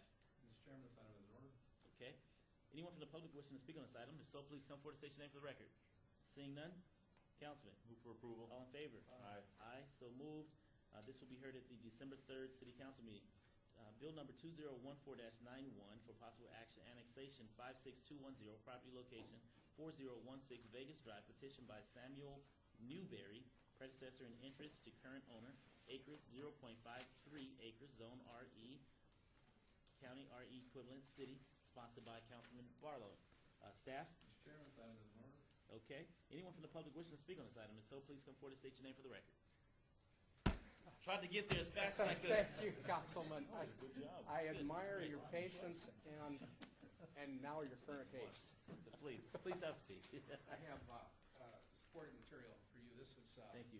This is in addition to what I was able to share with you the other night at Yes, the sir. informational meeting, which was very helpful to me, and I want to thank staff for their valuable information, which helped me clarify my thinking. I do wish to have the petition withdrawn. It's not a hostile move, but I want to point out, let's just go through the supplementary documents that we can look at, pass through the letter, which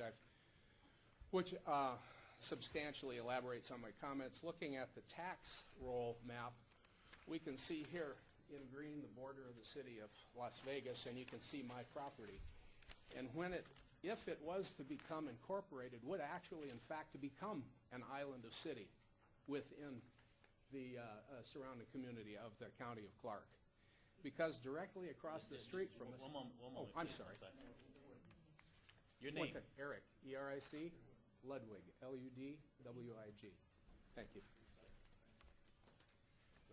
Directly across the street from our property is the Las Vegas Municipal Golf Course. Now, I'm not guilty of using city services because I don't golf, but there are no residences there. There's not a neighborhood to speak of, although there are sidewalks and lights on the city part of the street.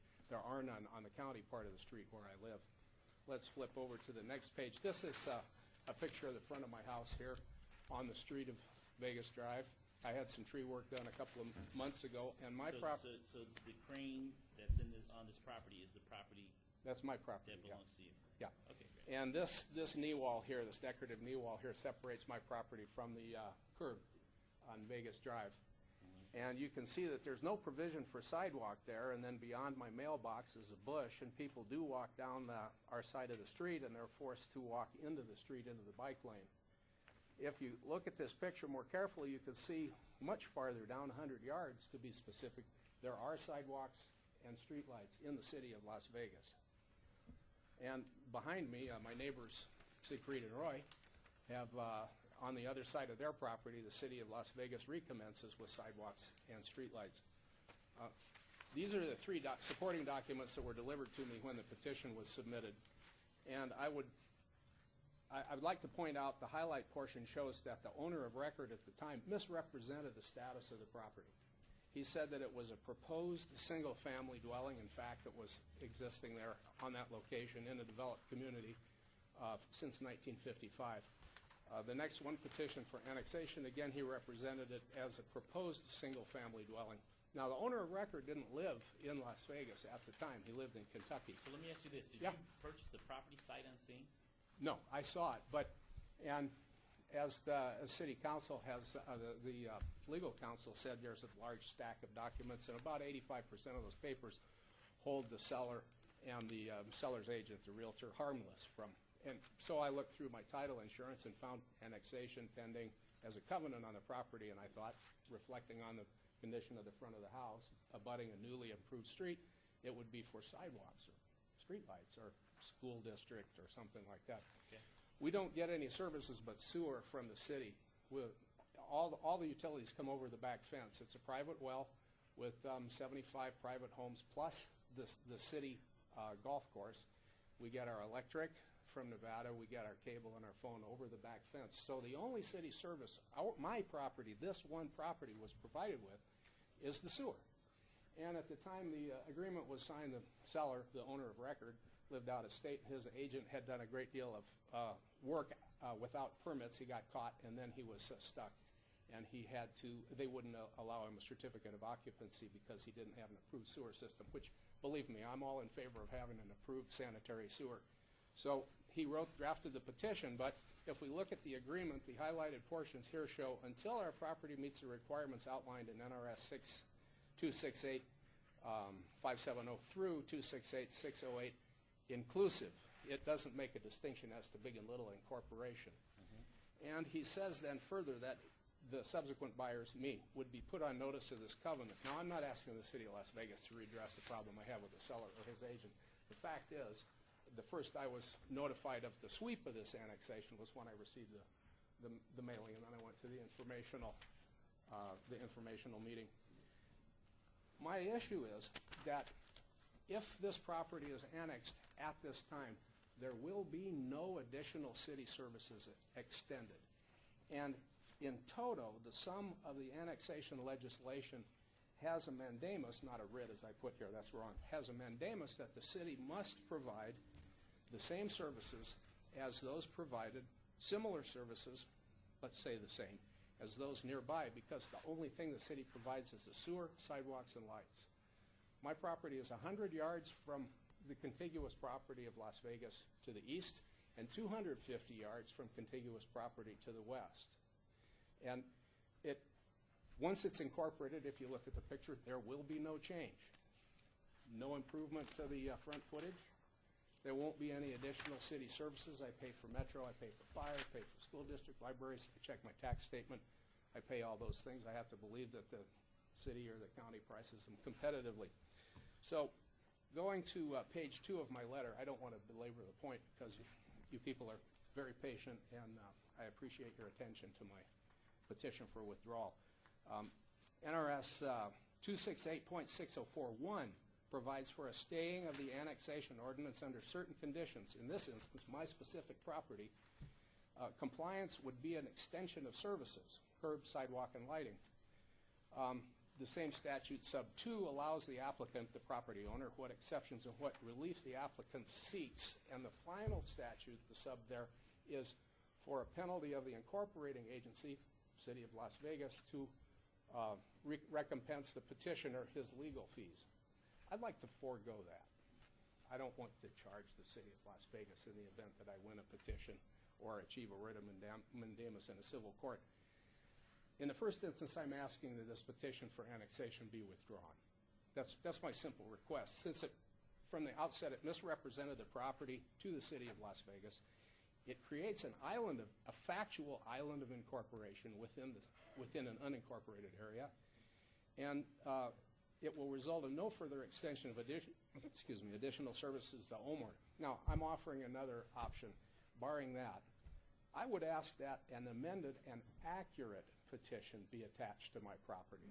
This endured for 5 years. You have petitions that have endured for 14 or 15 since 1975. And NRS 26857, the statute allows for adjustment and amendments to the satisfaction of the petition. I would ask that an accurate petition for annexation be submitted as a covenant to the property that would be enforced at such time as at least 3 of my neighbors are annexed to the city. Then it would meet the requirements of both the big and the little incorporation. Right now, nothing would change. I'd still only have 100 feet tangential to the City of Las Vegas. Before, that's what I had. Today, I would still have that. I'd be surrounded by the county. So I would ask, my bottom line is that this annexation be held in abeyance until there are other neighbors attached to the sewer, which would create then an interest in providing continuous sidewalk, street lighting, as the other residents of the City of Las Vegas have, that I could then have on my property too. And that's a substantial conclusion of what I have to say. I elaborate a little more on paper, but since you're already at very close to lunchtime, and I talk to you, and you know how I feel. I'm very happy I got an open ear. And I thank you very much for your attention. Thank you. Thank you. Okay. Yes? Actually, is it true that there will be a creation of an island? Because the city limits, while they may be at the center of the street, center line of the street there, that I grew up at the Indian Golf Course, so I know exactly how that works over there. You would become a peninsula, not an island. And I'm dealing with one of them in my ward. There's only one, and I'm going long form. Councilman. That you wouldn't be an island unless you've researched this and talked to legal counsel, and I haven't on this particular case. Well, I believe my judgment isn't final on this, that the county still maintains dominion over the street out to the center, although I suspect the city maintains it. But barring, and what you said is true, it would conceivably be a peninsula, but still my tangency would only be 100 feet, and it would continue to be 100 feet. But the problem is the enforcement of noise ordinances, building codes, side yard encroachments, animal ordinances. Since this is RE, we can have up to 2 large animals.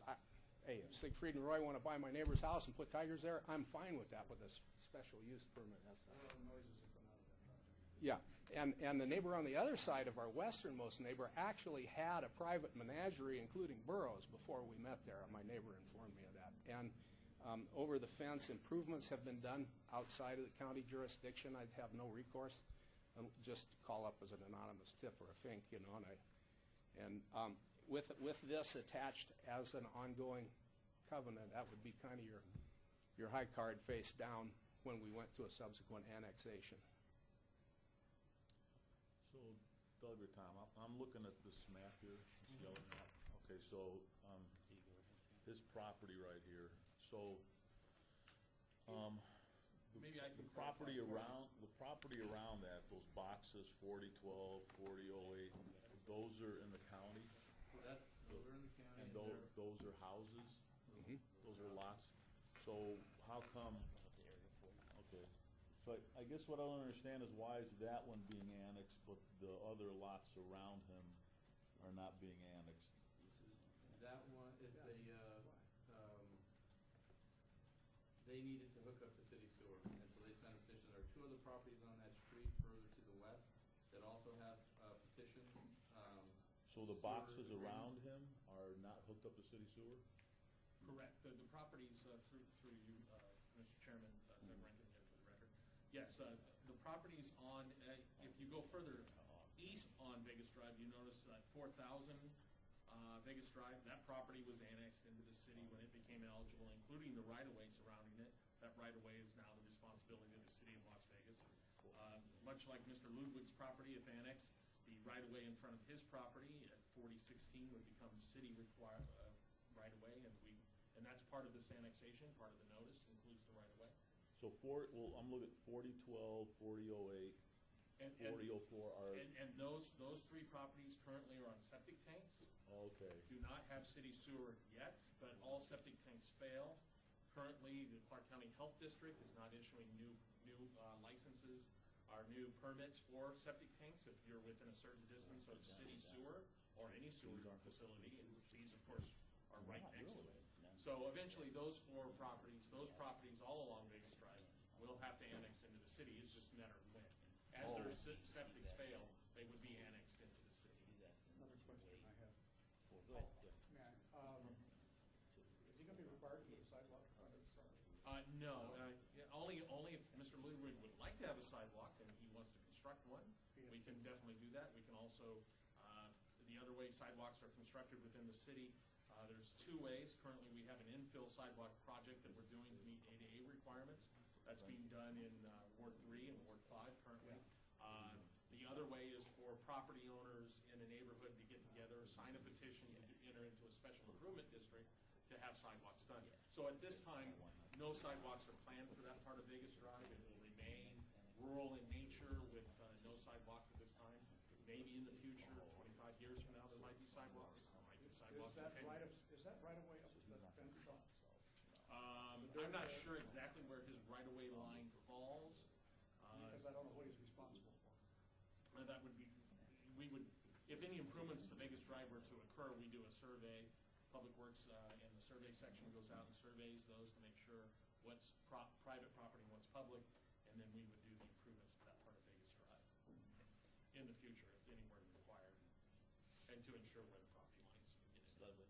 The setback, I believe, is 30 feet from the center of the street. I don't know exactly, it's 30 or 40, because I have two different property reports saying my side yard is either 180 feet or 190 feet. So it's probably 190 feet from the curb, it's 180 from the setback line in the official. And I want to add that Mr. Rankin here has absolutely accurately represented the condition of the property and my prospects as a resident there. I have no fight for this information. I want to have, if I have to go, as I explained to you, if I have to go on the sewer system and become incorporated in the city of Las Vegas, I don't want to be the only new tooth in the baby's gum. I'd like to have a whole set of dentures. So the question that I have, and I appreciate that, Mr. Ludwig, right? Yes. The question I have is, are there additional applications for annexation on Vegas Drive? Yes. Coming up? Yes. And when will they be coming up? Well, we start processing the next round of annexations as soon as we're done with this current round, and that's going to be about 6 months. 6 months from now. And so, if though, do we know which properties here that will be roughly? Not specifically off the top of my head. I believe it's 4116 and 4108. Okay, so will be on the next round of. Well, we're on 4116 now. I mean, 40. No, that's 4016. This would be 4116 and 4108. Okay, so further west. They're off the map? No, they're on the map. There's map a here. few properties to Okay. the west. It's one of those, right? Okay, Two of so them. this is. They're not next to each other. Okay, I can tell so you that, this is and they're what not next to Mr. Lucas. this is what I would like to do. This is what I would like to do, Mr. Ludwig. What I would like to do, at least for the next 6 months until the new applications and annexations come around before us, I would like to obey your annexation until those others are on deck, and at that point, I'm going to move for approval for those annexations to include your property along with the others to come into the city at that point. It may be 6 months, it may be 8 months, it may be 10 months, but we know that it will more than likely be less than 12 months. Okay? That's completely acceptable, sir. All right. I thank you. And so at this point, I'm sorry. Ms. Beverly Bridges, city clerk. My clerk may say something different. I don't know. I don't know what, please. Because of the timeframe, if it's okay with Val, you can strike the item. Okay. And planning can put the new ordinance back on at the time that the rest of them come forward. Okay. You can hold that in abeyance that Okay. long without any Move definite to date. strike. Okay. Then, So, is that okay with you? Yes, Val? and in fact, because it's already been published, it would die. It'll Okay. just So, die when you so strike. the appropriate motion would either be to recommend the council strike it or recommend the council not adopt it, whichever you prefer. okay. So I'm going to recommend that we move to strike the annexation today. But we look forward to seeing you in less than 12 months with your neighbors. I can't thank you enough, Okay. seriously. And I appreciate the committee's time and the city officers. All right. So is there anyone else from the public wishing to speak on this item? If so, please come forward and state your name for the record. Seeing none. Public comment is closed. I will entertain a motion. All in favor? Aye. So moved. And this will come before the December 3rd city council meeting under the recommendation to strike. May I ask you personally, is there any advantage to me to be there as they vote? Tomorrow, 2 days from now? 2 days from now? No, your councilman will take care of that for you. Thank you very much. Or I'm sorry, your future councilman. Yeah. Your future councilman. Back on the freeway. All right, back on the freeway. Let's go. All right, here we go. Let me see. Okay, December. Bill number 2014. I'm sorry? Somebody provide that for me. The what? What is the right of way on that? Vegas, on Vegas Drive? Okay. 80 foot. Okay. Oh, I thought you were talking to me. Oh, sorry. Bill number 2014-92 for possible action annexation 56289, property location 1300 Shadow Mountain Place. Petition Margaret Lenice, predecessor of interest to current owner, acreage 0.47 acres, zone RE County, RE City equivalent, sponsored by Councilman Barlow. Staff? Mr. Chairman, everything is in order with this item. All in favor? Oh, I'm sorry. Anyone from the public wishing to speak on this item, please come forward and state your name for the record. Seeing none? Staff? Councilman? Move for approval. All in favor? Aye. Aye, so moved. This will be heard at the December 3rd City Council meeting. Bill number 2014-93 for possible action annexation 56294, property location 1452 Shadow Mountain Place. Petition Harvey F. and Beth Nielsen, acres 0.47 acres, zone RE County, RE City equivalent, sponsored by Councilman Barlow. Staff? Mr. Chairman, this item is in order. Anyone from the public wishing to speak on this item, please come forward and state your name for the record. Seeing none? Councilman? Move for approval. All in favor? Aye. Aye, so moved. This will be heard at the December 3rd City Council meeting. Bill number 2014-94 for possible action, annexation 56296, property location 6350 West Cheyenne Avenue. Petition Old Lighthouse LLC, predecessor of interest to current owner, acres 1.03 acres, zone CP County zoning, PO City equivalent, sponsored by Councilman Barlow. Staff? Mr. Chairman, this item is in order.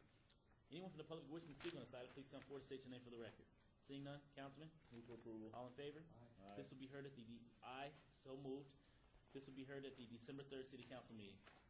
Bill number 2014-95 for possible action annexation 56298, property location 2855 North Jones Boulevard. Petition Kenneth Martin, predecessor in interest to current property owner, acres 0.66 acres, zone RE, County RE City equivalent, sponsored by Councilman Barlow. Staff? Mr. Chairman, this item is in order. Anyone from the public wishing to speak on this item, please come forward and state your name for the record. Seeing none, Councilman? Move for approval. All in favor? Aye. So moved. This will be heard at the December 3rd City Council meeting. Bill number 2014-96 for possible action annexation 56301, property location 6100 West Cheyenne Avenue.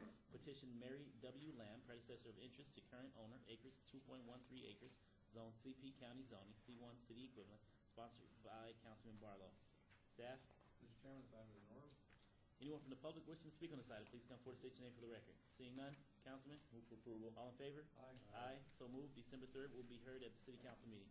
Bill number 2014-97 for possible action annexation 56302, property location 3788 North Jones Boulevard. Petition Masjid Ibrahim, Inc., acreage 1.69 acres, zone RE County, RE City equivalent. Councilman, sponsored by Councilman Ricky Barlow. Staff? Mr. Chairman, this item is in order. Anyone from the public wishing to speak on this item, please come forward to state your name for the record. Seeing none, Councilman. Move for approval. All in favor? Aye. So moved. This item will be heard at the December 3rd City Council meeting. Citizens' participation, public comment during this portion of the agenda must be limited to matters within the jurisdiction of the committee. No subject may be acted upon by this committee unless the subject is on the agenda. Anyone from the public wishing to speak at this time? Seeing none, I'll entertain a motion. Motion to adjourn. All in favor? Aye. Aye. So moved.